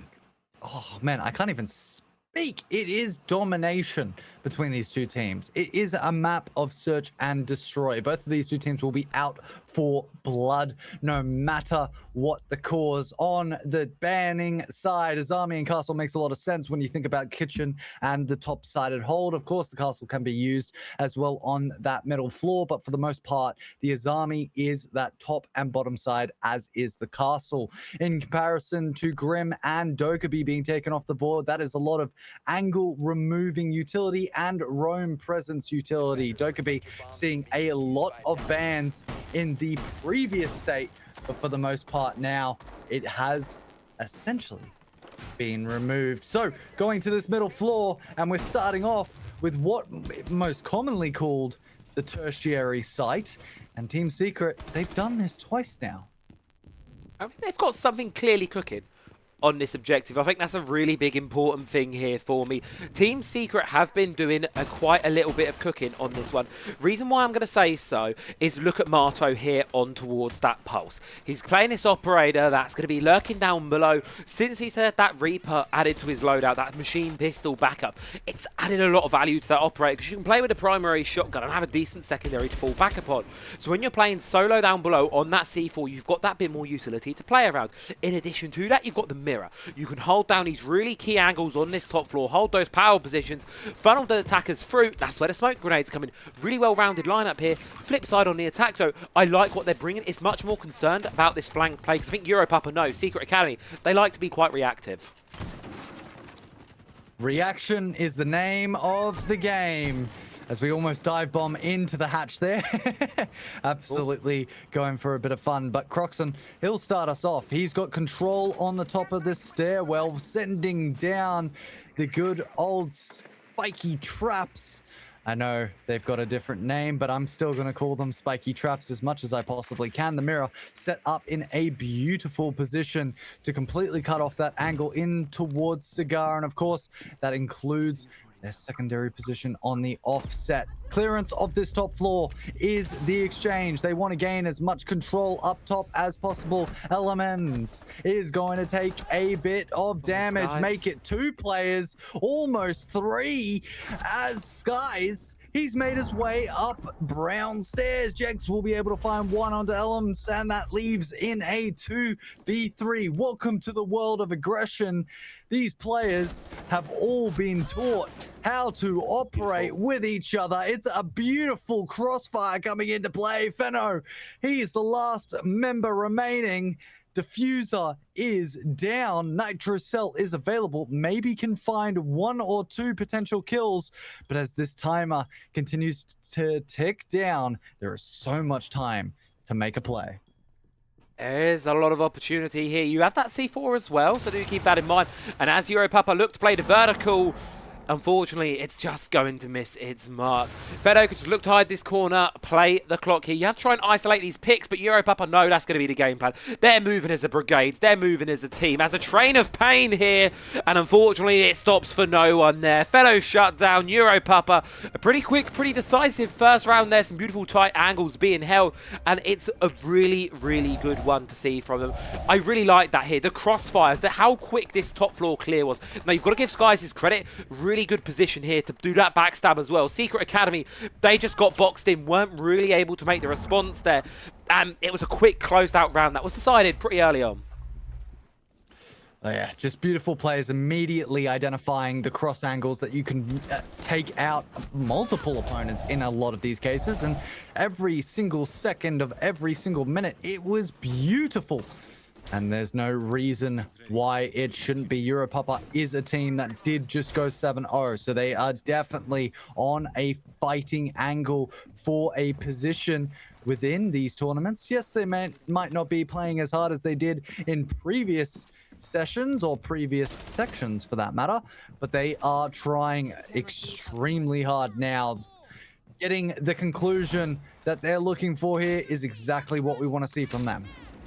It is going to be that sort of conclusion to the story, I think, for Europapa. Obviously, we can talk a little bit about their previous year in T1 under the banner of Fnatic for a lot of these players. As you said, there are changes to be made. Not all of them have played it, but I think for all of these players, a similar thing story range true in the fact that last year competitively did not go the way they want to do so. And without the backing of the org, without the partner spot, they're going to have to earn their way back in towards T1, sort of reclaim that crown that they deserve to be up amongst the very top in the EU scene. And as you said, Tiaki, really great start to today, 7-0 for them, a really good first round here. I'm expecting some good things from them this qualifier, and I really, really hope that Team Secret Academy are ready to fuel the fire, because already looking at the play here, this attack, it's got some quite nice bit of spice to it. Yes, I also wanted to just quickly add, they did bring in a coach as well into play. So obviously this team has some sort of direction that they want to make a move back into T1, but providing a mishap by Feno is not exactly what you want to do. That's a first major mistake we've seen out of Team Secret today. Missed shots on that angle just get absolutely collected from both sides, as Jegs will help his teammate to find that kill. And now it's just a waiting game. Both of these two teams slowly making their way in towards the White Freezer side.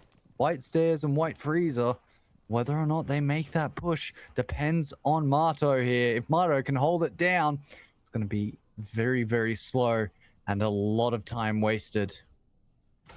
A lot of pressure on that position right now for Marto. He's got a DMR, good weapon to be cornered with and hold those kind of longer angles, especially when the side of Europapa are going to look to push from long bar, sort of push around from that kind of side. But he is cornered in right now. Deepek's watching the retreat on backwards here. It's very much a matter of time inside of this position. You've got Lems who's moved up a little bit closer behind the bar to try and play close, and that's exactly what he's going to do. He finds a freebie, and while Europapa have been tunneling on the VIP player, he's sprung in towards action, but immediately has been shut back down here. C4's going to go on out. It will catch the mark, saving the knife of Lems narrowly. Deepek and Jegs in a 2v3 situation. Don't stand up to the might of Lems, who gets one back. Jegs cornered upstairs alone. 40 seconds on the clock. Has to bring this back for the team.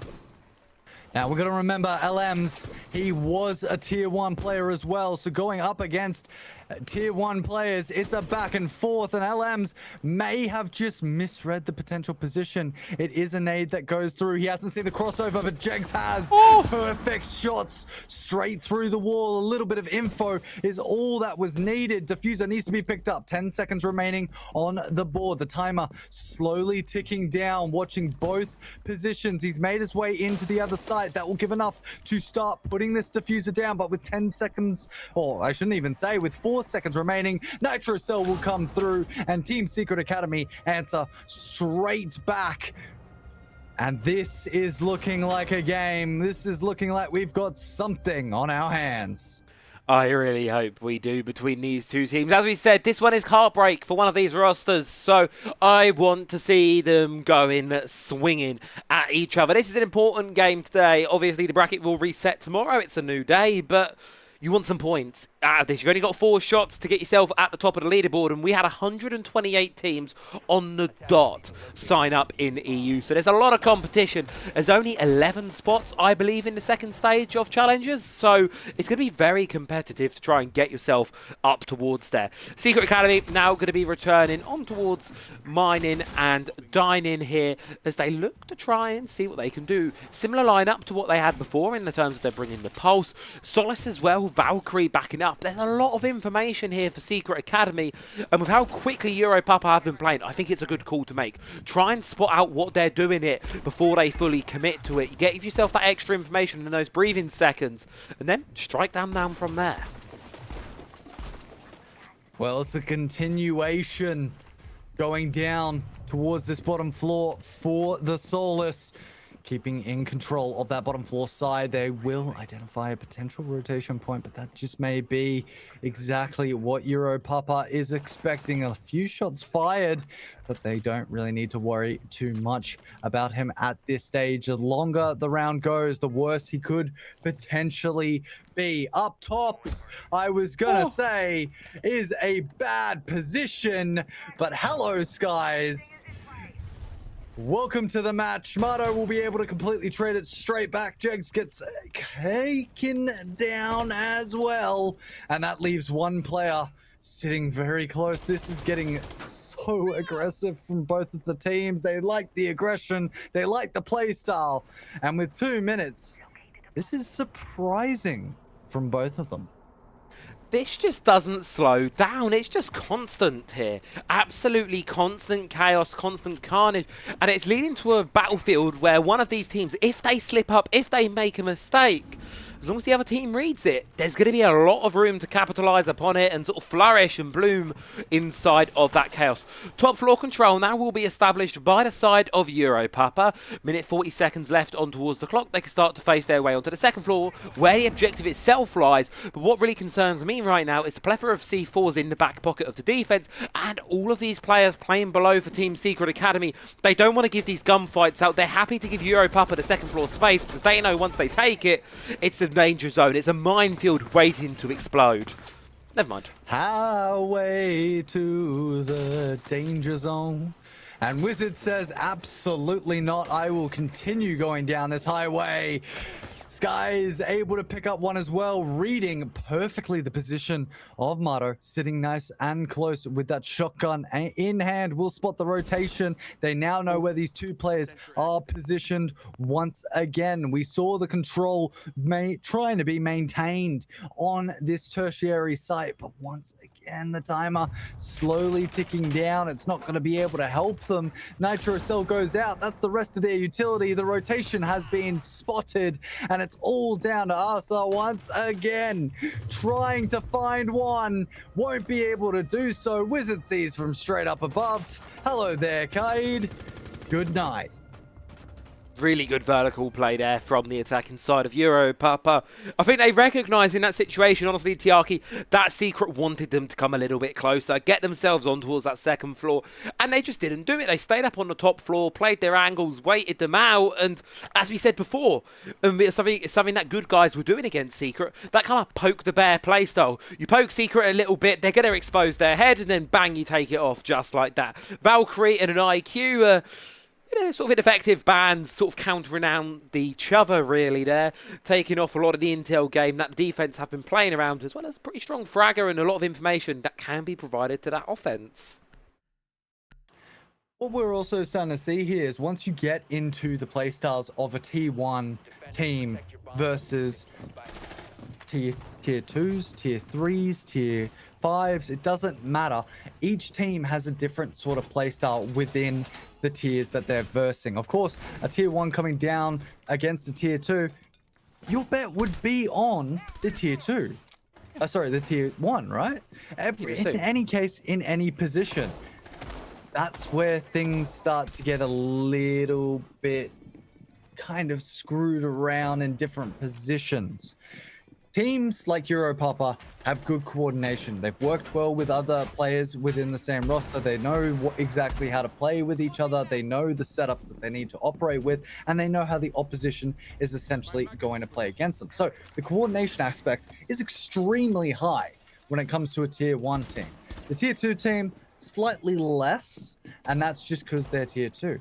You throw a ranked player into the mix, and there is none of that. He is just mechanically gifted, godlike. And that's what normally seems to throw players completely off of the way that they play and end up causing a lot of miscommunication and coordination issues because you don't expect the players to operate like that.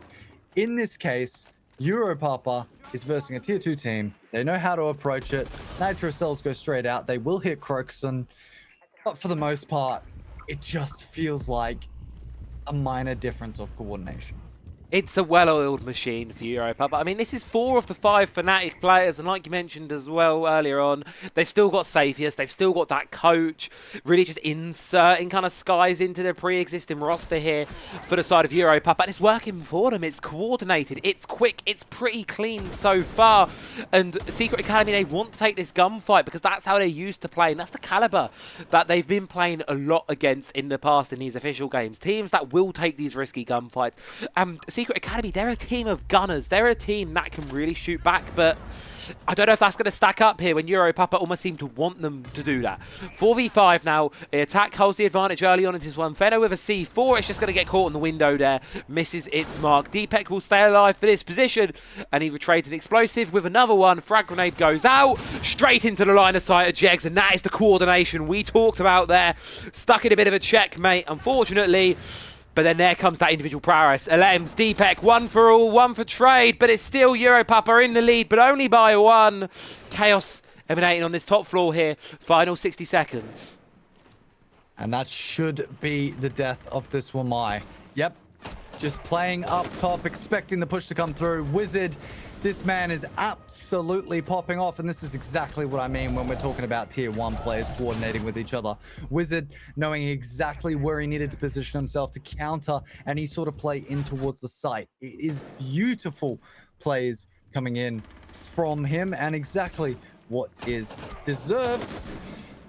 Yeah, unfortunately, it's just a rough situation for Team Secret right now. This team doesn't have the coordination that we're seeing from Europapa, and to a degree, Europapa, there might be a little bit of blood in the water, especially considering the fact that this team would have ended up going up against Team Secret. Yep. At some point. Most likely they would have. They would have gone up against a few other teams within this region. So, and they also don't have that tier 1 spot that they probably want back. So playing in that position and searching for it, they want it bad. And you know, there's a drama element to out of it as well, where, you know, Fnatic were obviously, as the org had that partnered spot, they were safe from relegation, so it ended up getting passed on to Wolves when Fnatic were typically the one by points. That should have been. It was that point partner system that saved them in that regard. So I think there's that there as well, not to mention that, you know, you've got players here that from a Gen G roster of last year. You've got that previous roster, you've got Skies, you've got Asa, who played together throughout all of last year, and now they're going head-to-head each other in what's quite an early elimination match. Deepek's going to fall early. That's going to be a huge pick to find there for the side of Secret Academy. Why? All of that utility he's provided, that's not anymore in this round. Straight off the bat, Captel presence. It's there. It's a problem. Why not remove it? That's exactly what we're seeing from Team Secret. They're starting to get a little bit more aggressive, but then again, welcome in to the match. A very scary operator in play. The Deimos being up and available and completely allowed for the rest of these rounds is going to be used and abused. Croxon, we saw him on the good old Deimos, especially during his time in the OCE region, potentially doing a little bit better than he did back then, especially with the presence that he's making. But Fenno, he is on the search no longer.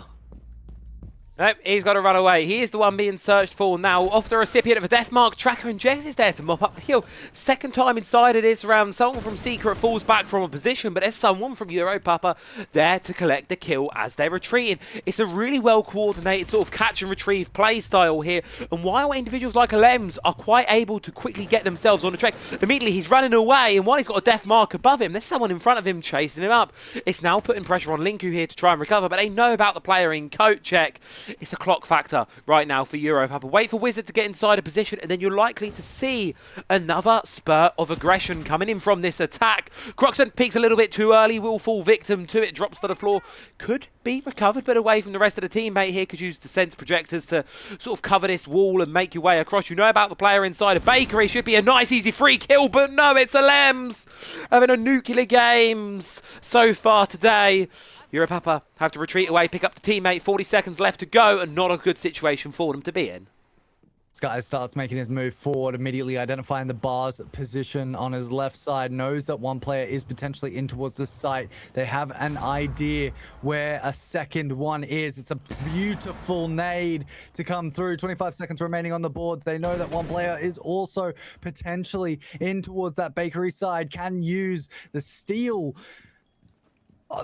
cooking area to really cover his position. But with 10 seconds remaining, it's going to need to be a peak on both sides. The damage is there. Team Academy, or Team Secret Academy, don't want to be counted out just yet.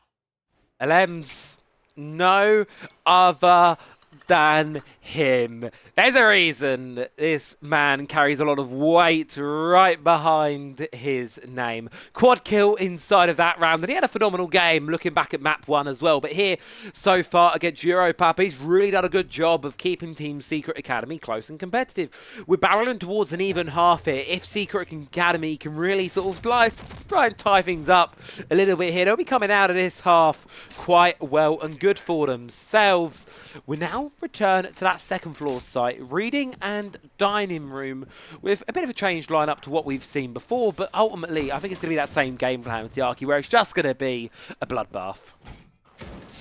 Well, it has been every single round. I don't think we've had a single round that's been won by plant. No. Yeah.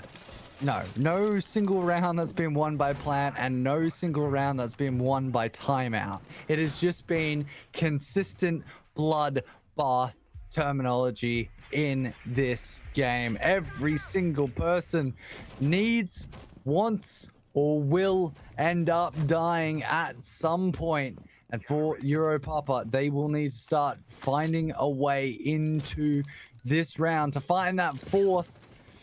Or Team Secret, they might be able to find that position to just lock it down. You take into consideration as well, this, funnily enough, is a defender-sided map overall. Depends on the region, I know, of course, but overall, this is a defender-sided map. So every round that Europapa gets from here on is incredibly useful to them. It's that value. A bit more value there from these attacks that they can claim for themselves. They've already done well by guaranteeing that even split.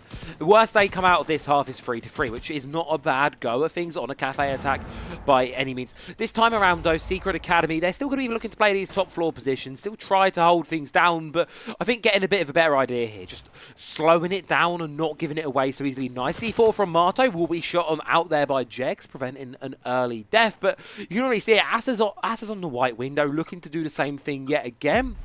There's a lot of pressure being applied right now for Europapa. They're trying to find a way in, trying to find a way to break the stalemate, and for the first time in a while, it's taken a bit of time for them to do so. Information provided. They don't know that this player is actually sitting on the stairs. Deepik, sorry. He's just waiting for Asa to try and make a move. He may just decide to make the move himself any second now as time starts to tick down. Wizard, Croxon, firing off a few bullets on the opposite side of the map, decides not to go for the opportunity as he expected that player to be sitting just down there. The peaks begin to come through. Clearance is being made on this middle floor with the control that they have from upstairs. Soft breach begins to go about. Deepik finds one. It's immediately capitalized upon as the second's going to be found, but 3 players all jumping onto the same area. That's not going to allow them to shoot each other without shooting each other in the leg. Elements is going to go down, and it leaves 3 players remaining. Once again, Europapa looking very confident in this position. The DMRs sound off, but with 25 seconds remaining, that might just be it. You have to make the push, you have to make the go now. You're going to see the player. No, you turn away from him. Croxon will fall to Asa on a backstab from the staircase. Diffuser's going to go on down now. Do Secret Academy have a player to respond? Fido charges upstairs, shuts down Deepak. They know about the player inside. The objective will shut him on down. It leaves the one in Laundry, the one in Pillar. Cornered inside of the side. Wizard will claim Marto. That's going to give them the room to try and stick this Diffuser down. But with the clock in their favour, Asa can charge on in. Secured around Team Secret Academy. A false net of safety found for the Europapa boys, and inside of that net, they will crumble. 3-3 split. Oh my lord, what a round.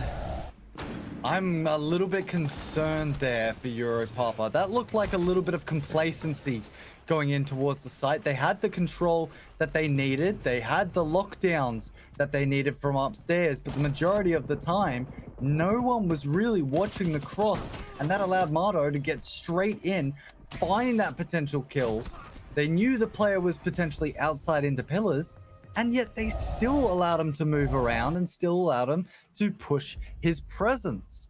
Every time, it seemed like there was just something that was a little bit complacent coming in from Europapa, thinking that they had secured that round. In saying that, we're making the switch up. We're on to the round where we make a little bit of a switch. Europapa decides to ban off the Montaigne and the...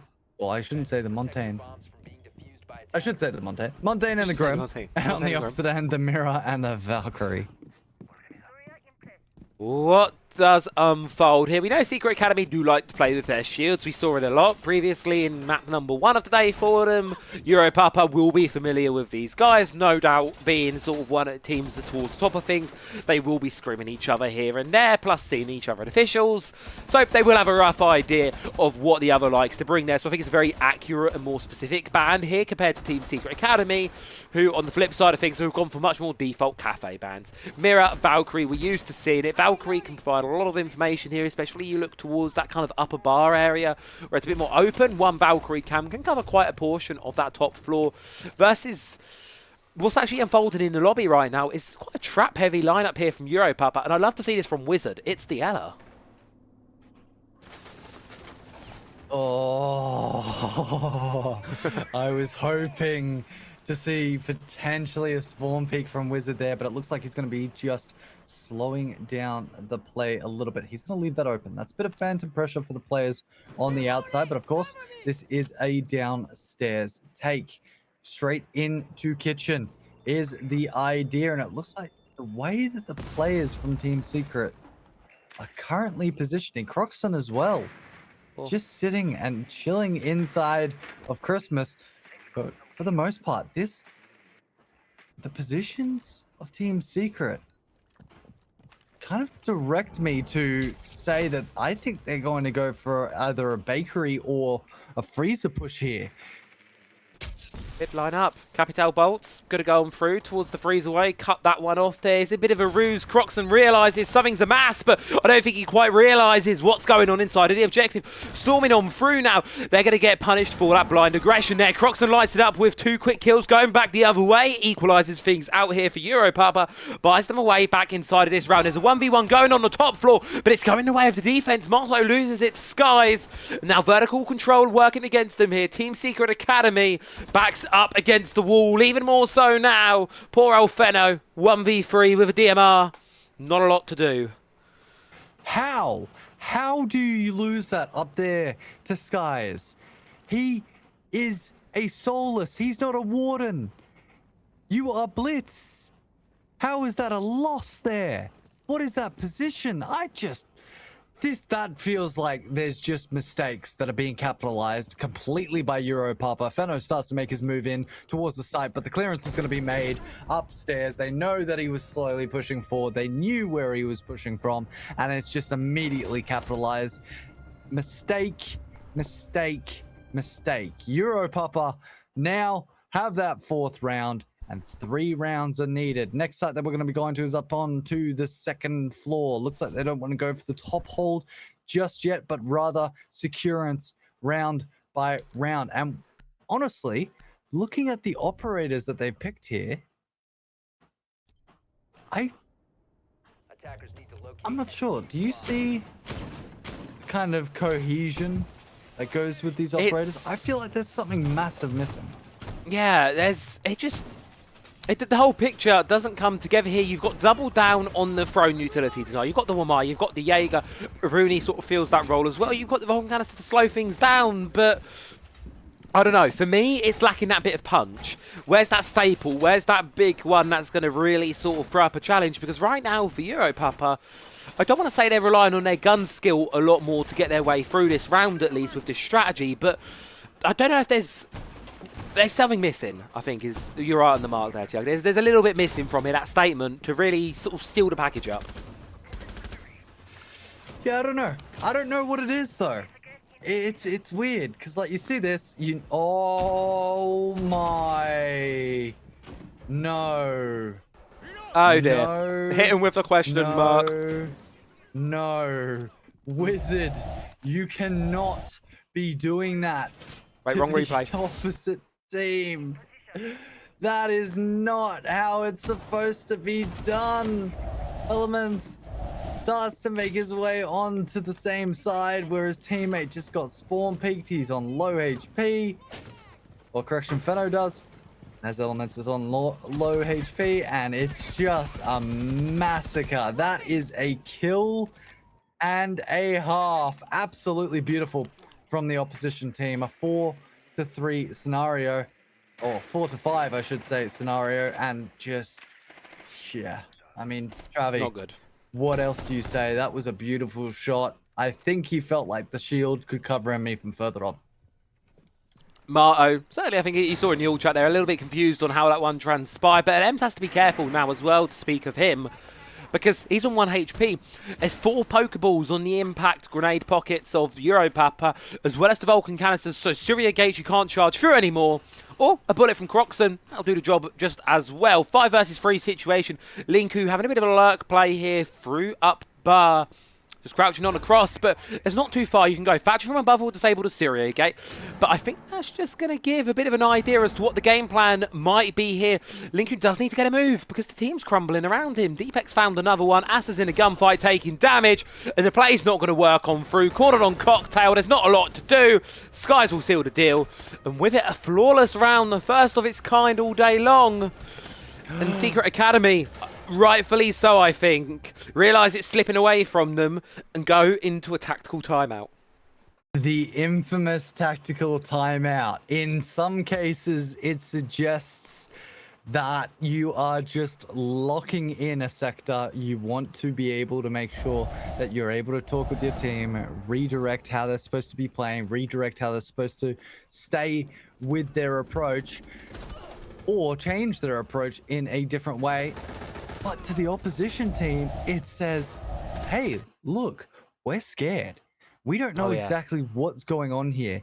What is the best way that we can reapproach this?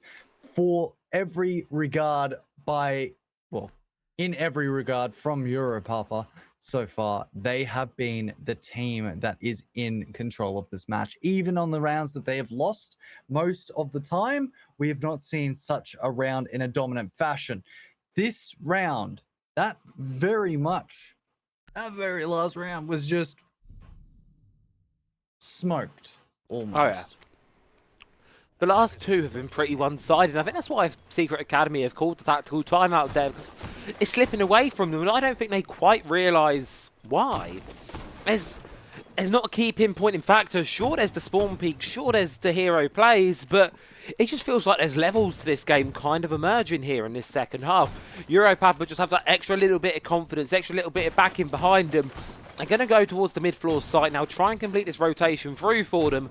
And now they get to play things like the Clash. Now they get to play it, but they're hiding it from them. Secret Academy, I don't know if they're going to be fully aware what they're about to be running into here, because historically, previous rounds, Europapa haven't played that kind of hero, that kind of spectacle operator.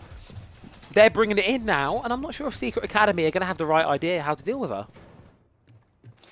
Well, Clash, obviously one of those operators that can put such a presence on a map that causes so many issues in terms of just getting pressure down, just getting territory every single second. And of course, you've got a direct counter, potentially 2, with the Blitz and of course the Nomad don't take into consideration do take into consideration as well, I should say, the Deimos being brought in that can be used for any vertical sort of play upstairs. But when you've got this clash in play, it's not going to fully work out as the kills, the massacre begins. It's a rush strat coming right down, and that says to me that this might be over. This entire game might be just done.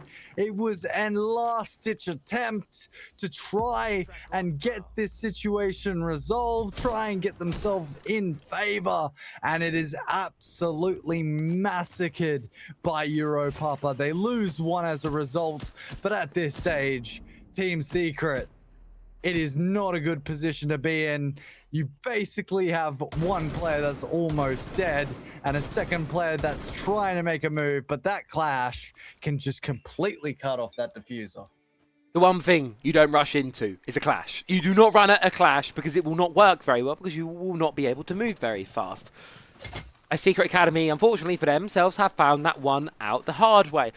2v4, they're going to just try and do what they can in this situation, but I think you're right, Tiaki, there's not much that they can do, because anything they do, if they're there for longer than 5 seconds, they're going to be faced up with Wizard on the clash. He's immediately going to be in their face, trying to be a nuisance, trying to cause problems.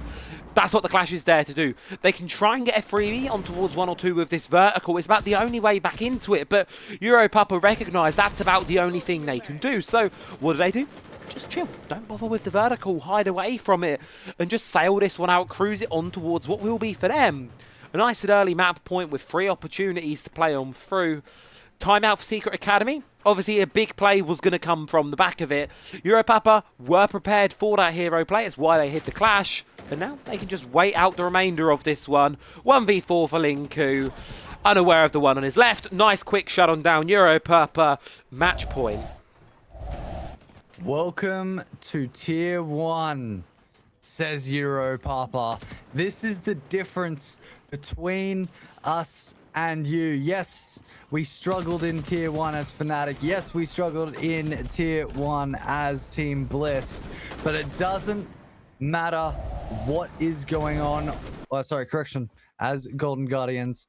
But it doesn't matter what is going on in that case. We will still show you how much we differ from you. And yes, you may have a Tier 1 player, but he's ours now in this match. Too many obstacles to be overcome for the side of Team Secret Academy. And at this stage, with match point round on the board, downstairs as the site up and open, the confidence from Europapa should be high and mighty. Shining stars of the European team, and the European, I love it. It's a European team. It's a nice mixed roster of a bit of everyone from a bit of everywhere, and they're Europapa. They're wearing European pride on their arm and their sleeves. I love to see it, and also a banger song if you know what I'm talking about. So, with that news and said and done, 6-3, Team Secret Academy. What do they do to get back into this one?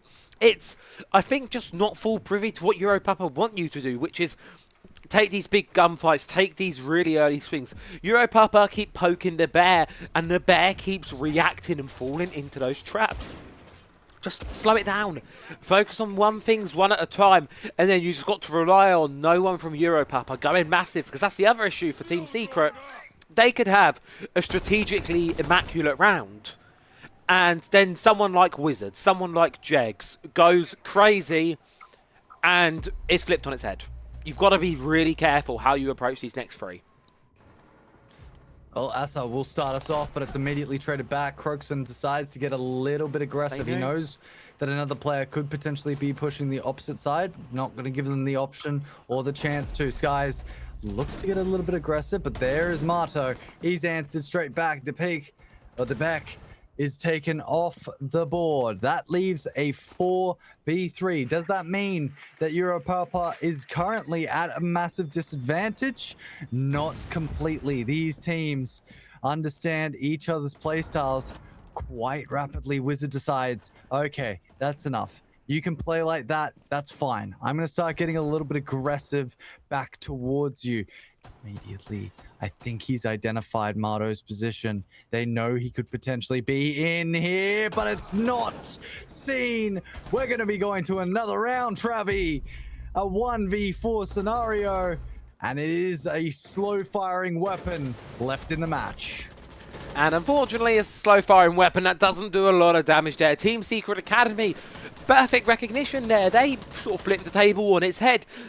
Europapa really overextend themselves inside of that round. I think, like you said, a points, Tiaki, they just got a little too confident, a little too sure of themselves, a little bit too, hey, we can do this. And I'm going to backtrack to, mostly it was stage 1. It was tightened a bit slightly in stage 2, but it was an issue.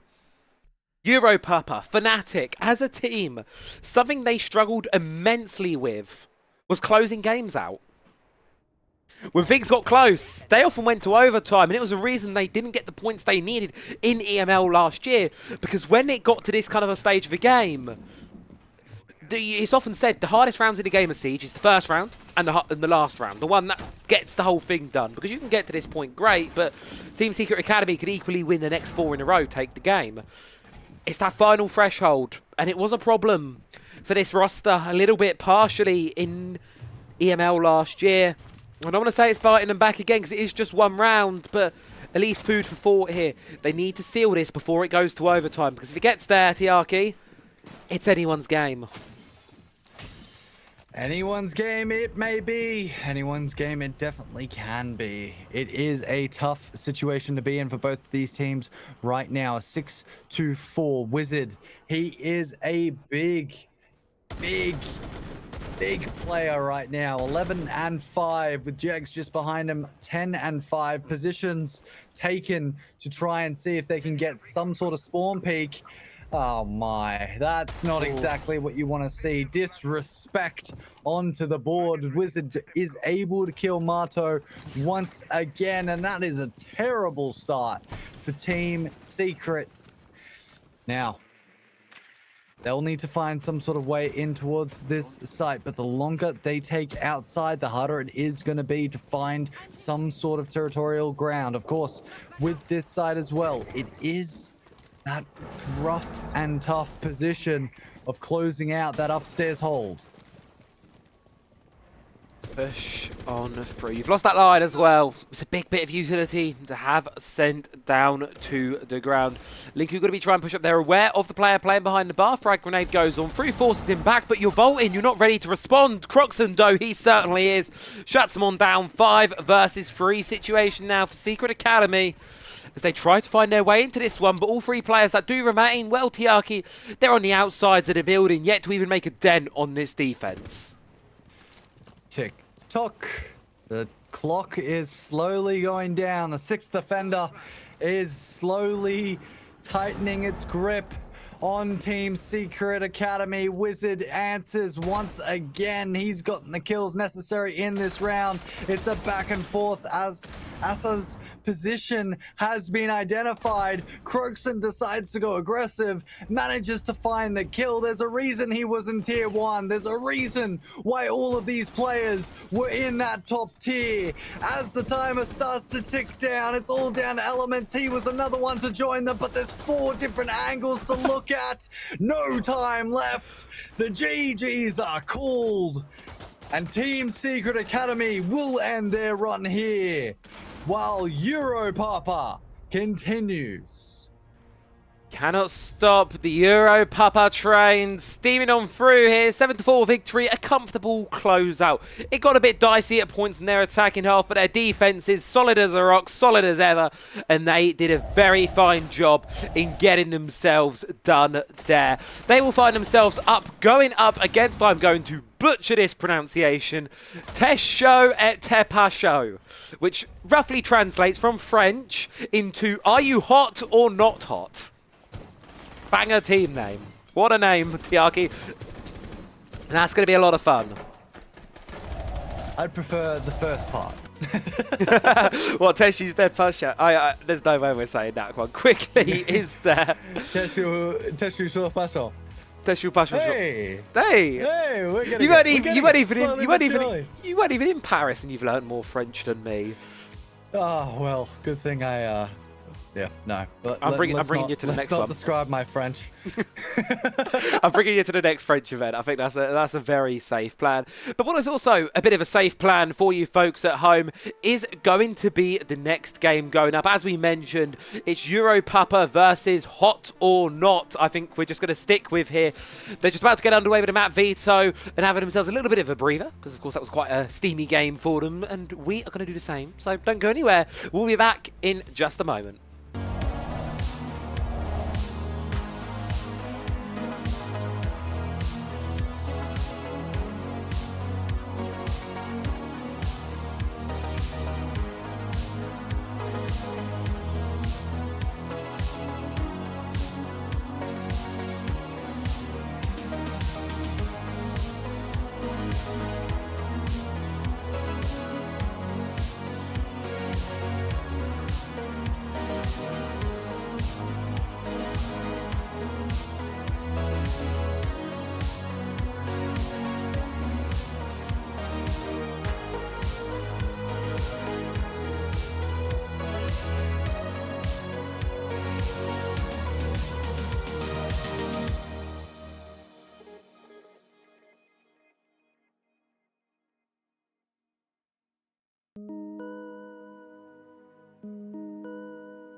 2-1.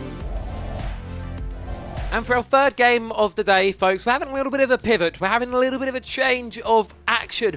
We are now going to be watching a slightly different set of teams, a slightly different game, but hopefully it's just as much of a banger as the start of the day has been. Make Your Destiny, SBR Esports, Tiaki. This one, fingers crossed on it, it's going to be as exciting as the games we have seen so far today. Yeah, well, Myid is going to be taking on SBR Esports. Yeah, Make Your Destiny, Myid. I like that. I kind of like that connection. Yeah. To be honest with you, but for the most part, obviously, these two teams going up against each other. You have a team that, on paper, looks better. Straight off the bat. Make Your Destiny just looks like the better team. SBR Esports, of course, they have a set of players as well that have been able to produce decent results this evening. However, this is just a better team on paper. Looking at the bans coming through, Border Consulate, Night Haven, and Clubhouse for SBR. Chalet, Bank, Layer, and Cafe for Make Your Destiny. And the map that I said is always banned, and the map that I said I didn't want to cast has somehow arrived at our doorstep. I'm not happy about it. Why are we doing Fortress? On the flip side of it, I'm absolutely buzzing to have some Fortress action. Cannot wait to get my teeth stuck in towards this one here. I think when you've got your backs against the wall like this, you take them to a new map. You take something to something you've not seen before. And honestly, it's something I don't think we're going to see a lot of in the qualifiers because it's best of ones. So you've only got that one map, and Fortress surviving all the way through the veto, it's going to be rare. So we're going to take the silver as we get our scraps of it. Make Your Destiny, SBR Esports here. They've both got some points on the table now, but who can get themselves into the top 16? That is going to be the question here, because this is the start where you start to get your teams that are sitting on the leaderboard to the teams that are sitting ahead of the leaderboard. This one, hopefully, it's going to be a bit of a banger, but before we get there, we've got to take some operators off of the pool first. I love the fact that you called that Silver Scrapes. It's absolutely beautiful. Scrapes. Absolutely. Well, in coming straight into Fortress, these bans are not something that we expect to really understand and kind of have knowledge in regards to. These are all bans that are going to be different between all the teams. They're still trying to get used to this sort of position and how it's going to be played. So the kind of expected bans are there. You're going to see the Ying being banned off for those potential rushes. The Montaigne removed for the pressure that he provides. On the opposite end, Mirror being banned off. There are a variety of different sections, different areas that can kind of define where angles are going to be held. And of course, why not? Hard breaching counter. Let's get the Blitz out of there. Not the Blitz. What am I saying? Let's get the Bandit out of there. No point in having him around and dandy. While on the opposite end, at this stage, it does look like SBR will be on the defensive run.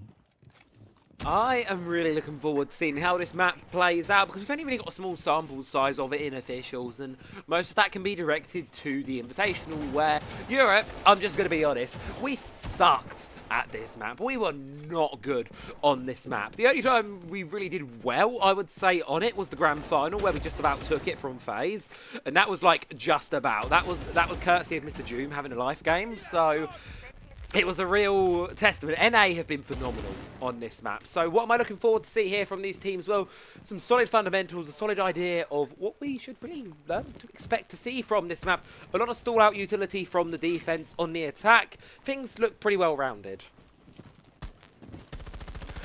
Yeah, absolutely. And at this stage, it looks like we're going to be seeing a second floor push, potentially in towards Dormitory Hallway. On the outside here of the Hammam Roof.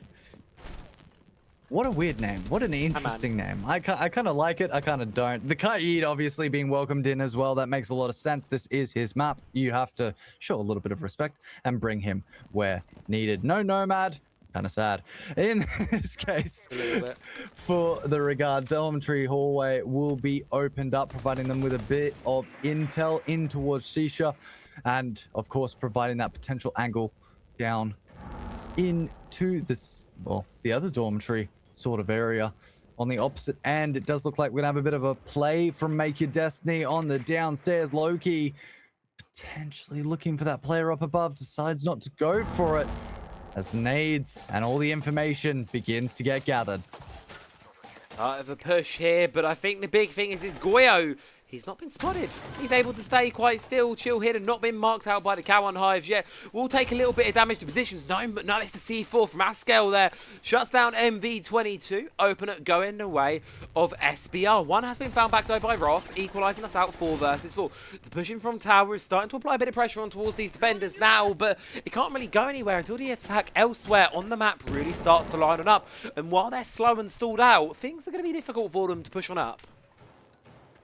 Aspar looking to try and get a long-range smoke grenade, manages to get it up and out. Shotguns in hand will take out the good old drone position as Goat is looking to try and see if he can find someone on that angle. Does know potentially that someone is there, but MYD slowing down the potential push, slowing down the potential play as the information game begins to come through. A lot of their drones have already been taken out. Again, another smoke grenade gets sent down the long hallway, but it's Old Man Artie to find one straight off the bat, and SBR are looking incredible in this round. Goat, last man remaining, starts to make a push down Tower hallway. Tries to identify the best way through Museum in towards Commander, but it's a tough one to save for sure. He's looking for someone on that stairwell, already moved away. The time is ticking down. There's no time really remaining. That should be the round, and SBR answer first. The nice and easy one there for the side of SBR. Just a good, comfortable start to things here on Fortress for them. I think for MYD, the biggest challenge that they really faced was getting their teeth. The tower push had something, bit of teeth behind it, but then you're trying to get the players in through the balcony side. You're trying to get them in through sort of game side. That horizontal push across the top floor of the map, well, unfortunately for them, it just didn't really pan out to a whole lot there. Not able to get the pace, and it just got read into, unfortunately. SBR quite easily able to dissect the 2 prongs to that attack and shut it on out fairly comfortably. So round number 2 now, the rotation continues. For those unaware, I haven't seen this map too much yet. Top floor sites tend to be the favoured between 2 sides, with often it going downstairs to kitchen, cafeteria as the tertiary site. Haman rarely does see any action, so not unusual. It's to be expected here that we're going to be staying things up on top for round number 2. As we head into things though, I have good hopes about SBR there because it was a pretty confident, pretty clean round. It's surprising though, especially when you consider the changes that have come through for Fortress and moving it into competitive play. Haman used to be a consistent site for most teams when they were taking control, or when they really wanted it. It actually, in some cases, became the primary site that they decided to choose. But for now, it is not the aggressive site to pick off, and with so many different sight lines being opened up and available here, having these changes advised or added or changed makes it a lot easier to play this map. In saying that, MYD taking their time on the outside, it seems to be a common theme with quite a few of these maps where they start to open up a lot of these outside walls before making even a potential entrance. Compared to the other maps that we saw previously, the GOAT has arrived, and Askel, looking for an early potential pick, won't be able to find it. Shut on down there on the Tuberal. You're not going to be able to slow things down. It's quite a critical loss there for the side of SBR, taking a C4 to the grave.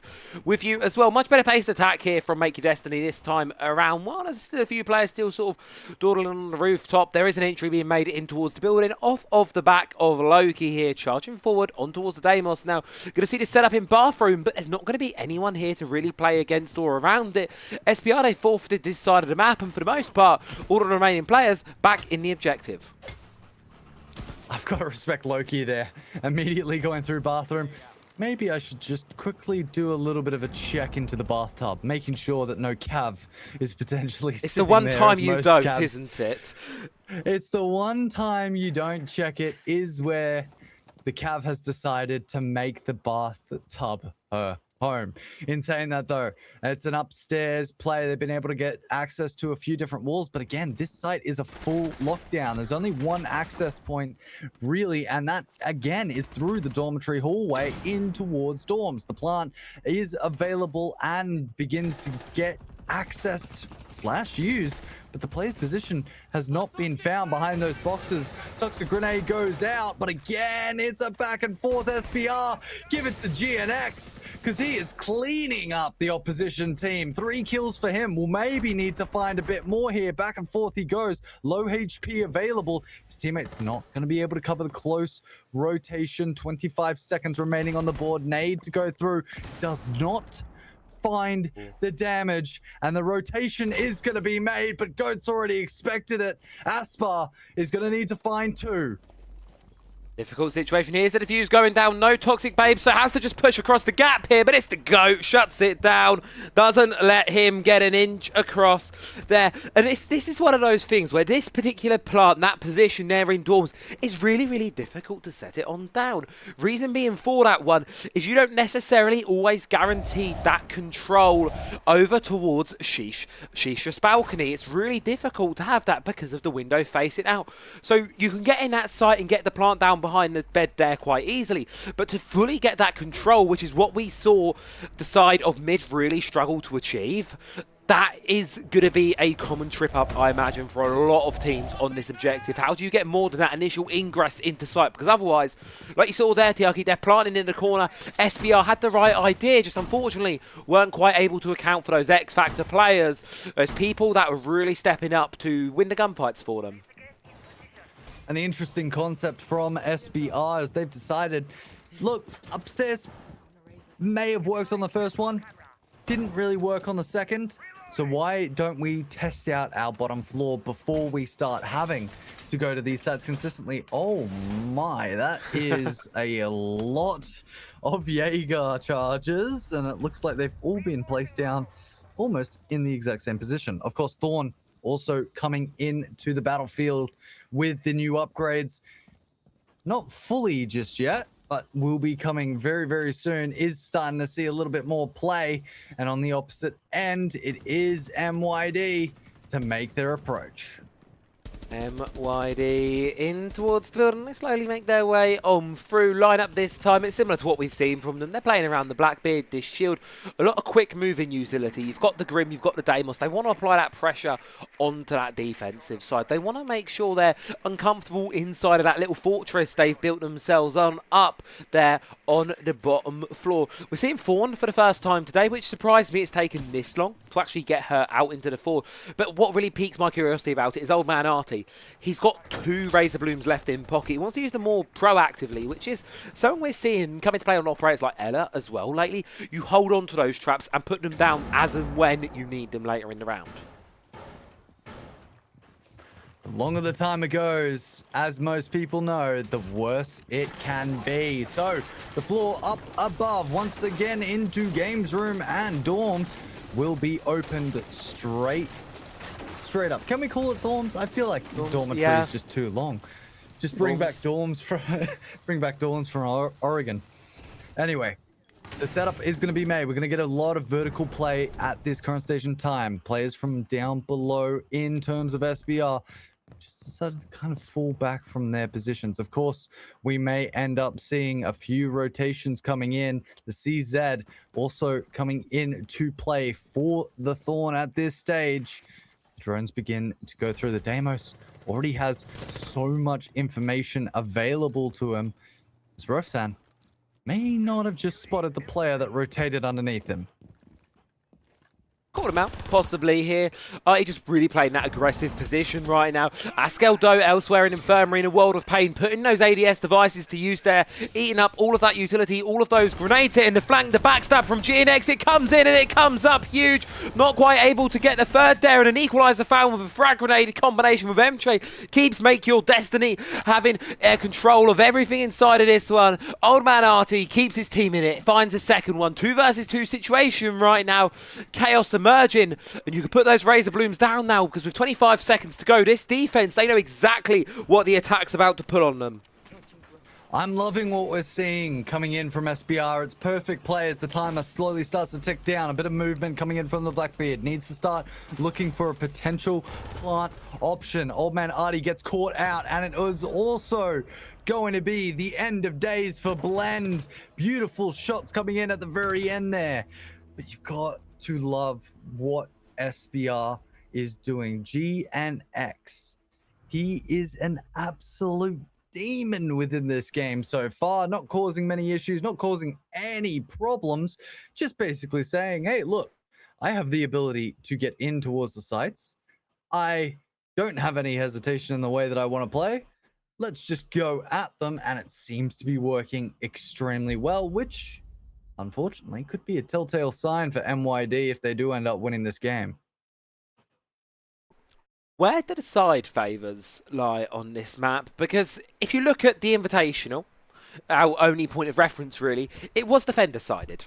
Fortress as a map, I believe it was like 55% defender favoured, something in that regard. But then equally, a lot of people will theorise this map will eventually, once it's being worked out, lean its way towards the attackers. It can be quite easy to segment teams and box them in when they're defending, so it's really, I think, up in the air, and I don't know if you can take maybe sides into the equation yet, if you ask me, as who's going to be taking the lead. But MYD, pretty good first rotation for them, good first quarter, and that Deimos ban, it's definitely going to be a blow to them. I think losing that ability to just be aggressive and have that constant free information, it's going to hurt them, I think, more than that as Army ban will. So yeah, look, I completely agree with you. Absolutely. That we can't really give a lot of recognition to the direct sides. But there are telltale signs when a map is a little bit sided. We saw it when Nighthaven came into the fold. How incredibly defender-sided that initially was during its time. And as that sort of started to fall back with more information being gathered, of course, that means that the site is going to be somewhat more 50-50. And some would say, Nighthaven, yes, it's defender-sided, but overall, it's becoming a more decent map the longer these players talk about it. GNX able to pick up another one, doing every single bit he can to help his team pushing. To help his team push straight through. He's 8-2. He's absolutely gunning it at the moment. But when you look at Fortress and you check the percentages, I'm getting Nighthaven vibes. You got 60% defender-sided? So far, yeah. 60. That is insane. It's huge. Jury's up in the air.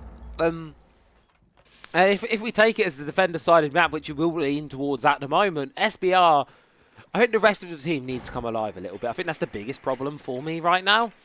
GNX has had a phenomenal game. You look at that previous round, he backstabs, gets 2 of them towards those sort of laundry stairs.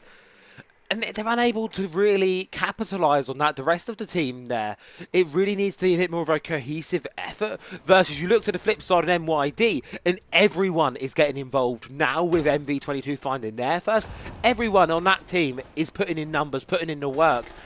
And at the end of the day, it's that common saying, it's a team game, not a solo game. Everyone on this stack needs to be performing, and that's exactly what MYD are looking to do. I don't like this angle.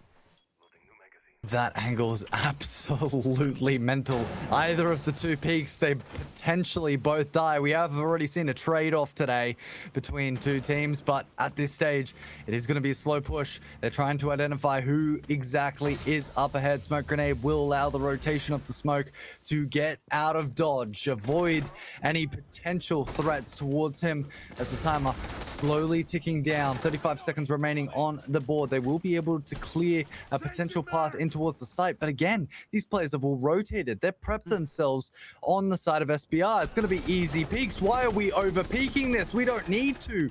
Blend able to find M-Tray as Asko will find the trade back, and SBR will be able to get the kills up, but it still feels like there were so many questions within that round. It was. Why are we swinging midway through that round there? Like, it was a good round in the end of the day. You saw MYD ran out of time. They just had to push. They just had to go. And certainly did pay the cost for it. But then we get back to moments like here where you're chasing down Loki. There is no reason to be chasing him and swinging him at this point in time. But yet we see two players going for it before we realise, hey, maybe we should back off. Maybe we shouldn't be swinging this one, because we get, here's the pit here, where you get the Kaid chasing him around. He dies and the two Burrell's still going for the gunfight. I get it, you wanted to double down on him, but why take the risk? Just play it safe, take the gunfights and close out the round like we know they're capable of doing.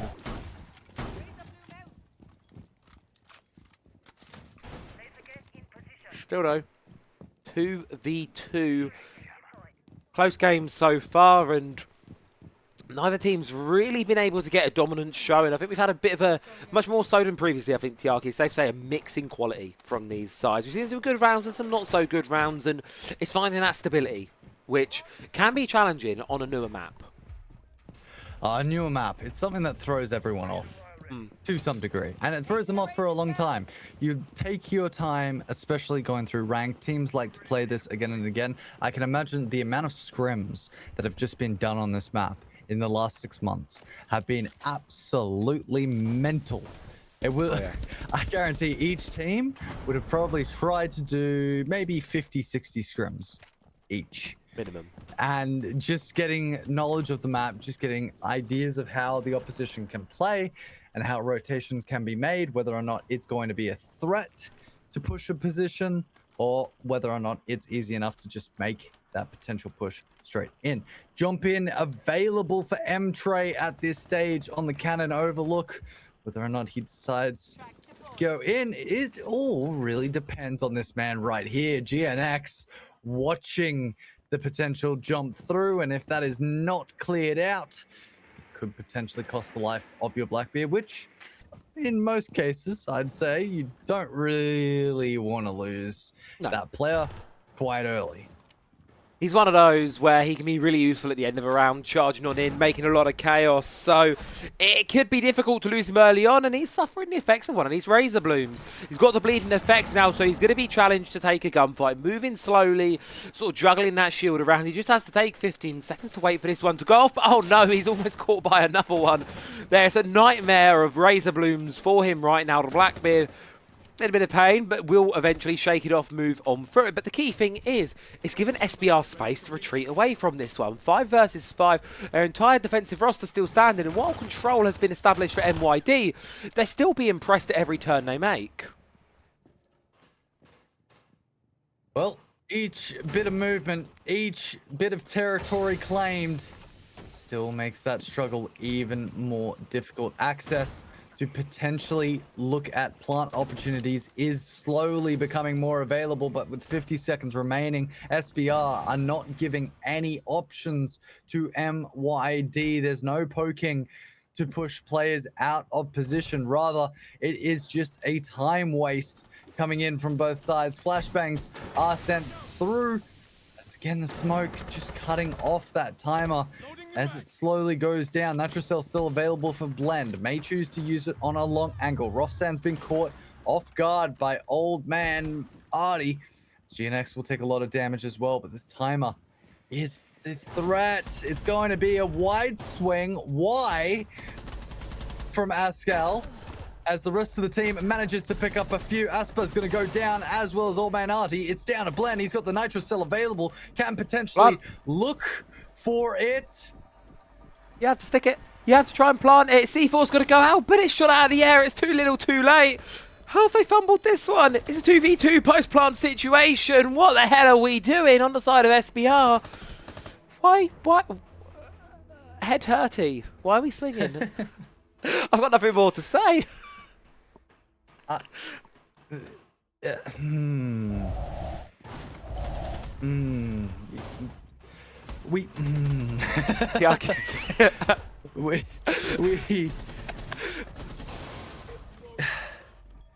We talked about it last game. Yep. Where we said tier 1, tier 2 teams, they're used to this playstyle. They're used to slowing down, taking their time, finding the information or listening to the information before making that respective swing so that they don't get caught out. Or, in some cases, poking the bear to force actions, force movement.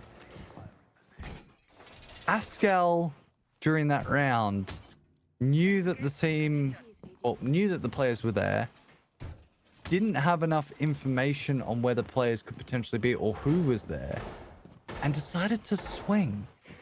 This shows the difference between the tier 1 and tier 2 teams.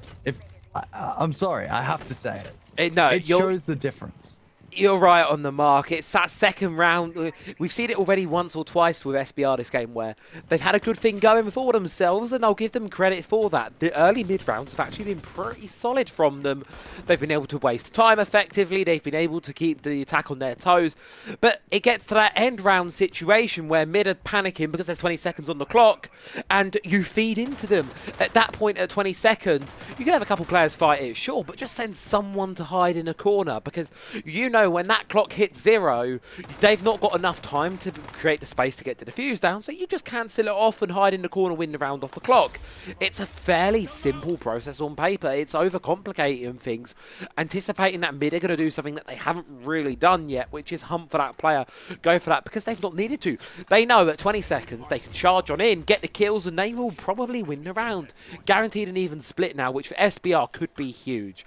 We've said this map is kind of leaning defender-sided at the moment, and right now we could see a 4-2 half in the next couple of minutes. It could be disastrous. Can I just say, the new Thatcher gadget... Oh, yeah. I disagree with its change. I understand why it was changed. I disagree with its change. But at the same time, it is one of the coolest gadgets I've ever seen in this game. It is so incredibly cool. And immediately off the bat, that does mean that we've got an access in towards the site. Smoke grenade will go out and start to choke out the Blackbeard, getting him all so close. Askel once again goes for a bit of a swing. Unfortunately, doesn't find any sort of situation that he can capitalize on, and it's all down to GNX. We've seen him do many things before to slow down the play, but there's not a lot he can do here. MYD 4-2 half, and now they're on defense. I'm just going to keep my mouth shut and talk about the next half. I think it's the safest play to make there, but MYD, really good rush plant there. I did like that strategy from them. Just get inside of the building, just realise, hey, look, we've got control of this space. We can just put the plant on down. And Aspar has the right idea there. Stall the Toxic Babe, and it does force the Blackbeard on away. But then Loki's on the glass. He gets the first. That is where the call should be made to stop swinging him out. But instead, these DMRs, they keep getting kills. The backstab from SBR, they're just uncomfortable, caught completely unaware of this last one. And where we've said before, mid have really struggled with the clock, that round was anything but a full-on execute with a minute and a half to go. Nice, easy close out to the half for them. Caught them way off guard, and that changed pace. 4-2 half, really good for them, TRK. And as we go on towards the defense, operator bans. We're seeing the bandit ban yet again.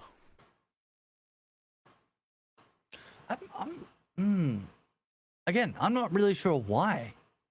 Bandit, I mean, it makes sense. Sorry, I should say it makes sense. You've got a Kaid that's banned off the board. You're going to ban the bandit as well to allow a lot of the utility to open up a lot of these different locations. The only way that they can really operate now is with a mute. It's easier to get that wall opened up when you've got access to so many other operators that can easily make that wall open. And also don't destroy your equipment. So it makes a lot of sense why those two are banned. Why the presence of them is needed on this map, I don't completely understand. Going to theorise, it's because of the easy access walls. There's two that immediately jump into my mind. You've got that wall we just looked at a second ago from inside Commander. That tower wall, you can drop down tower, you can get hard breach on that really easy. And then you've also got outside to Shisha. There's a couple of walls on this map that are very pivotal to getting control of an objective. You look at this command site here. If the walls were sealed, it'd be very hard to take because it's a box. There's a lot of easy access walls here, so getting that bandit just removes that step. It just lets you have that easy access to them, and it means you don't need to bring a Thatcher all the time. You can focus on the breaches and other aspects because the walls are easy enough to get to. So if you just ban the utility that can protect them, that's a guess. There's a reason I'm a caster and not a player, because I don't know what else. Yeah. Well, look, I completely agree with you. I mean, when you look at the soft breach walls in towards Commander, there's 5 of them, right? When you're looking at the them in towards bathroom, there's 5 of them as well. When you're looking at it in towards briefing, there's 6 of them. And then the exact same in gaming is 5 again. So there's a lot of soft breaching walls that are available to a lot of these teams. Obviously with Shisha on the outside, that has access into dormitories, second bomb site. Need to be a little bit closer than that to get a plant, but for the most part, that is the main sets of areas. The other side of the coin as well is if you're pushing commander, you gain control of first floor. You have so many areas that you can just absolutely blow up using your vertical breach. So seeing a buck in play, seeing something like that would be kind of expected for the most part. In this case, Asper, he's been taken down. We're not seeing a buck in place. This looks more like a breach across take, trying to clear out potentially that extension and find a way into that B bomb site of the bathroom. But first, there is still so many areas that you need to clear and so many angles that you need to find. That was very close. Playing with fire. I feel like a little bit here with that one. And SBR need to find some fire, need to find some sort of spark because they're in the 4v5 right now, Tiaki. 45 seconds left to go, and while they've got some control over towards sort of Dorm's side of the map, they need to find that way to make the cross. Smokes are going to come on through, allowing them to push across this meat inside here, getting them that extra little bit of extension around, and now they can play a very smart use of the utility there. The C4 is going to go. It's not going to hit its mark, but they're not aware of the stab from Rothsand. Shuts down Old Man Artie, makes things go from bad to worse. 3v5 situation, 20 seconds on the clock, and for SBR, they've got no choice here, really, but to just push on through. Through the fire and the flames, they'll try their best. Stalled out by the smoke, you know that mute's not going to be able to make an effect. You're going to have to try and stick this defuse on down, but you're not going to be able to contest it and cover the gunfights properly. 5v1, 5v none. M-Tray, MV22 mop it up, and just like that, a nice easy round. And NYD bring themselves that one step closer. Immediately, it's identification of coordination. There is absolutely nothing there that I can see from SBR Esports that gives me identification that they're actually providing themselves with some sort of coordination or coordinated play. Something is not working with the way that they're pushing together. They're getting caught out. Certain areas are being held by angles that are already being protected by MYD. They're not putting any pressure on the players from above, from below. It's a one-directional sided push. There are so many things that we can kind of go through here that identify the way that SBR currently is pushing. MYD, in most cases, we're not seeing the potential that these guys could have on defense because it is such a one-directional, one-sided, one-setup push coming in from SBR. If there was more pressure being placed on opposite sides of the map, more angles being watched, you enclose the entirety of the enemy team. You force them to be the ones to make a misstep. But in this regard, I'm not seeing much, if anything. And now we have a clash outside.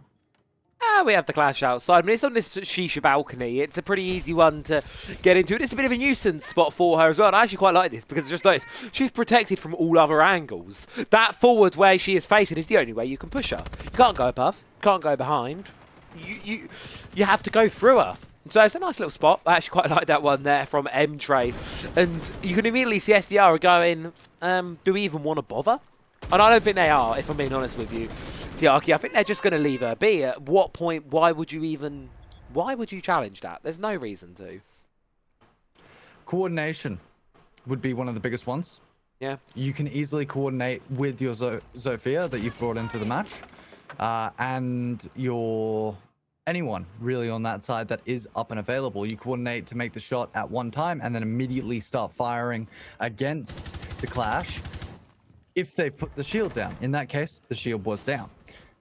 Currently, shield not down, so it's not really going to help you too much in that position unless you've got a Nomad to back you up. So maybe a Nomad and a Zofia, getting both of those avenues cut straight off. What I'm seeing here is you have a Deimos Where is that Deimos located? He is currently still outside. If they can move the Deimos downstairs with clearance from another operator, they can start to put pressure through the vertical side of gaming and into some of the side inside of dormitory. Doesn't look like that's going to be the idea. So we're getting, once again, this one-sided dimensional push onto that second floor. As they make this clearance, you can see all of MYD just going, okay, you're pushing through there. Easy enough. We'll rotate our entire defensive strategy up against you. Flash. Effective by the frag grenade, still trying to play, but she's doing a wonderful job of it. She's just feeding information through here.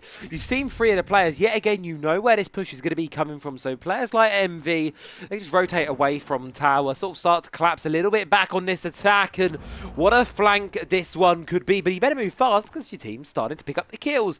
Ghost found 1. Behind them now, MV in bathroom. Gets a nice freebie, gets a second just like that. All of SBR are collapsing, falling apart at the seams, it seems. 2v5 situation left now. Aspar and GNX, the latter of which has been phenomenal this game, but you see a Denari setup like that, and this screams mission impossible. Not to mention cold diffuser, 15 seconds. I think this one's about as done gets. You can't even get a pick. And cornered inside of the port tower is Aspar. Let to leave this one to rest, and MYD will get themselves up onto a nice and comfortable match point with 4 rounds to spare. It's time to go into the match point round. What does this mean? Well, it means that there's 1 point remaining before a team pushes through and continues the way out. But as far as we've seen from Fortress, it's as simple as this.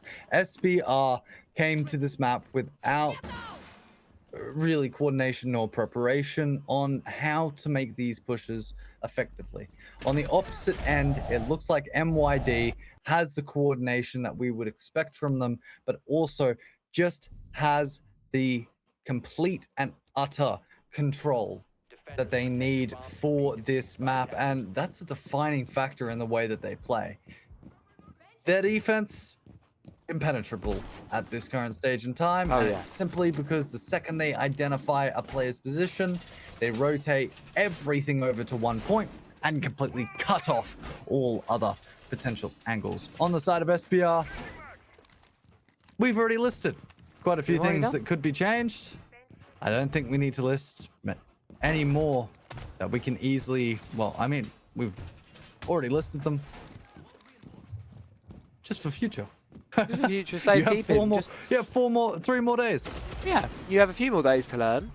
I mean, you can say we got 4 more days. You've got what? Another week till the next set of qualifiers. Technically, you've got a while. There's a little while to go, but it's a lot to learn this map. Yeah, you got tomorrow. That's an important one. Can't forget tomorrow. That's an important day.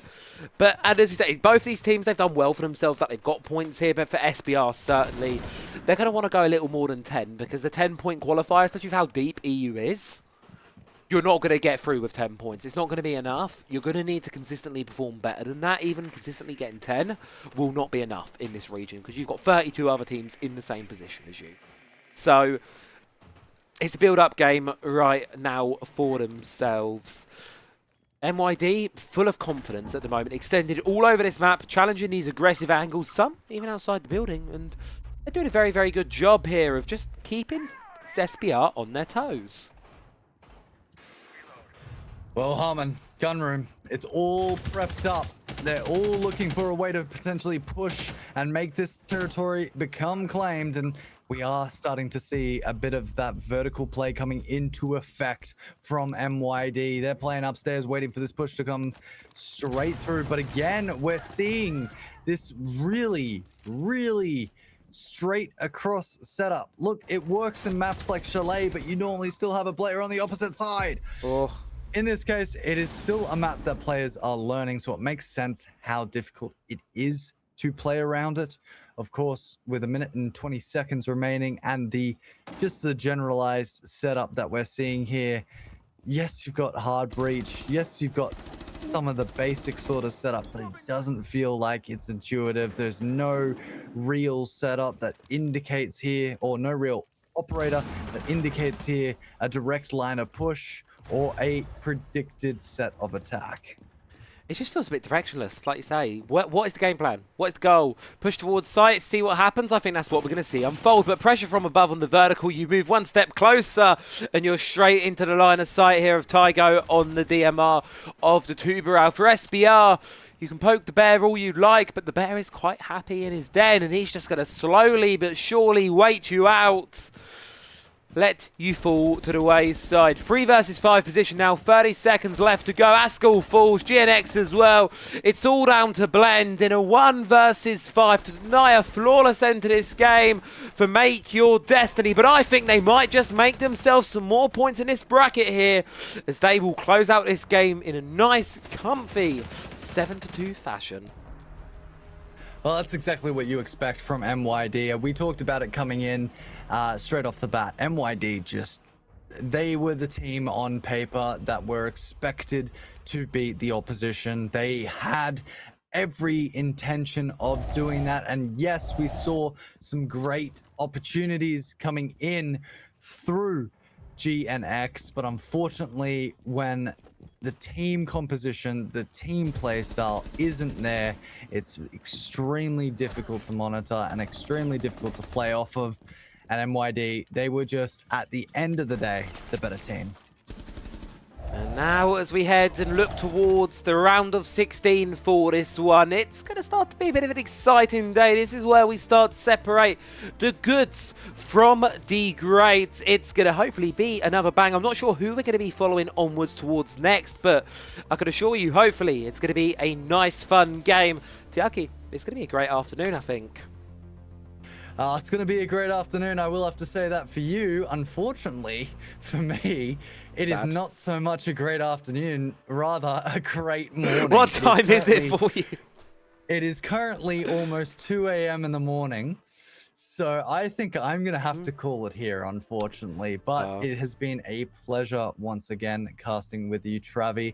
And in this regard, I will be over, hopefully with Travi again, over at the APL one of these days. Fingers crossed, yeah. Doing some sort of casting with you, brother. We can hope so. I mean, I know full well you're going to be casting APAC over the next couple of days, folks. So if you do want to watch some APAC action nice and early in the morning, go check out Tiaki's streams, because not only is he a great caster, also some pretty fun shenanigans down there in OS in APAC as well. Tiaki, have a wonderful rest of your evening. It's been a pleasure to have you on, and hopefully we'll see you again soon. And as for the folks at home, don't go anywhere, because we'll be back after this one. But first, let's have a chat with Amguns and see what he had to say to me at the 6 Invitational.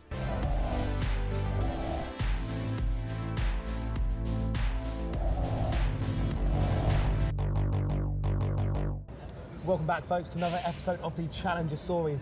I am here joined today by the lovely Amguns. Amguns, introduce yourself to the folks. Hello guys, I'm Amric, Amguns Singh. It's lovely to be joined by Travi today. I'm really excited. This is going to be sick. It's going to be awesome. Bro, we're at the 6 Invitational. There's a big 6 right there. I might have to bleep the swear word, but it's all good. This is what editing is for. This is why these aren't done live.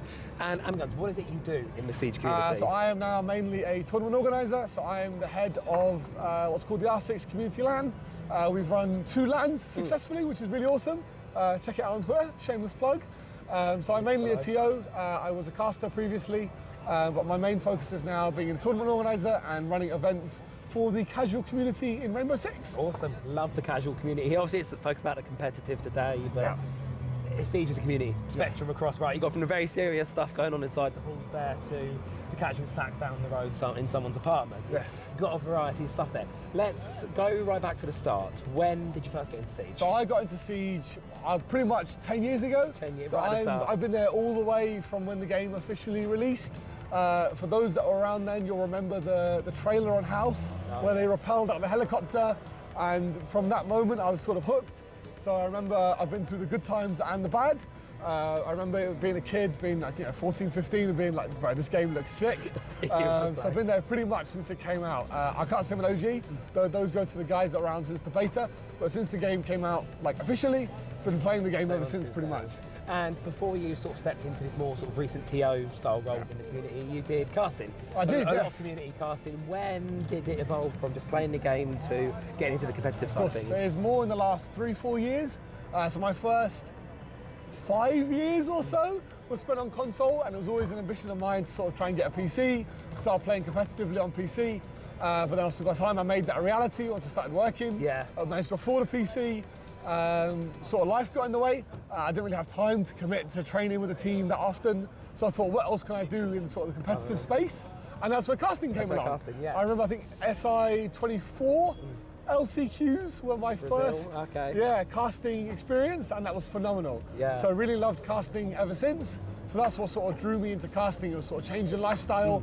I was like, I can't really play the game as much anymore, but I can still be involved. I can still have a great time enjoying Siege, enjoying competitive Siege as well. And that got me into casting pretty much. And then from casting, it's more probably a natural transition going from casting into Comland. Where did this project start with? It started with me being bored, to be honest. So I graduated university in 2023.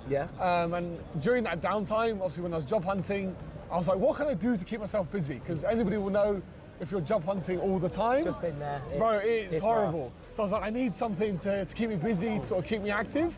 And I was like, well, I've met a lot of casters, I've met a lot of production staff, and especially for the casual community, we don't really have an event. Like there isn't really something, especially LAN-wise, unless you're, you know, like the professionals here today at SI, you never get an opportunity to play on LAN. So that's where the idea sort of spawned. And I was like, okay, while I've got this downtime, I'm local to London as well. There's a few venues that might, you know, support this idea. So it's just a case of like going to London, sort of pitching to these venues, and then from there it became a reality that we can run a very casual-oriented LAN. And you've done 2 of them since, we have, haven't you? And they've been really awesome events to both watch. And just on those events, particularly at Survivor One, what's been the highlight of the whole thing for you? I think it's been the way the community has really rallied around the events, especially in the UK. A lot of that community is here today, which is awesome. I think it's very obvious where we are in the arena, which is amazing. But it's the fact that people like A Littleton, Tom J. Sherlock, and lots of other creators that sort of have a following and sort of cater to that audience already, they've really got behind our project. And they're not the only ones. They're the sort of 2 biggest creators that come to mind, but it's all on a voluntary basis. The fact that people are happy to give their time to sort of put into this collaborative effort, that's from the casters, the content creators, the producers, all of the staff at Comland, to make it reality is probably the best thing. It's the special thing about this game as a whole, and I think the one thing with the Six Invitational especially is it's not just a tournament here today, this weekend, it's that community from top to bottom, and everyone from people just wanting to get involved and come and play as a casual to then the talent coming in and just giving it, as you say, giving their time for the event. And hopefully some more events coming, right? There is. We've got some really good news coming very, very soon. So hopefully everyone will keep an eye out on the socials for those, because we're going online. I think we've been telling people today. So the big news is also we're still going to have our 1 LAN a year. Hopefully we'll have more if we can support it. But the online events have a lot less of a barrier to entry. So that's something where we want to take our talents and start creating online events for people to enjoy as well. And hopefully that means more of the community can get involved. That's what it's all about, really good, isn't it? You want this big community picture, and to anyone at home watching this right now that thinks, I don't want to do competitive, because you know it is quite a sweaty side of the scene. Sometimes it can be hard to make your way through there, but for this casual side and perhaps a bit nervous, because I admit I've been there first, going to my first major in Berlin, that first step in is always quite daunting. What you want to say to the people that are on the edge of wanting to come and participate? So the best thing about the Comlands is we do a very good job, in my opinion, of keeping it fair for everybody. So it's very much inspired by Tom J's tip. So give a shout out to Tom J for that, where we balance players according to their R6 trackers and sort of their history in Siege. So that means you're not going to be coming up against like passion stacks of content creators, ex-pro players. So if you're maybe lower in the ranks or you're just starting in your Siege journey, you're not going to be put into the same sort of matchmaking that you would in the normal game, where you can sort of bump into anybody. A lot of people don't even play ranked, and they enjoy that very casual aspect of the game, and we try our best to adhere to that. So if someone that's like, oh, I'm only gold, or maybe even low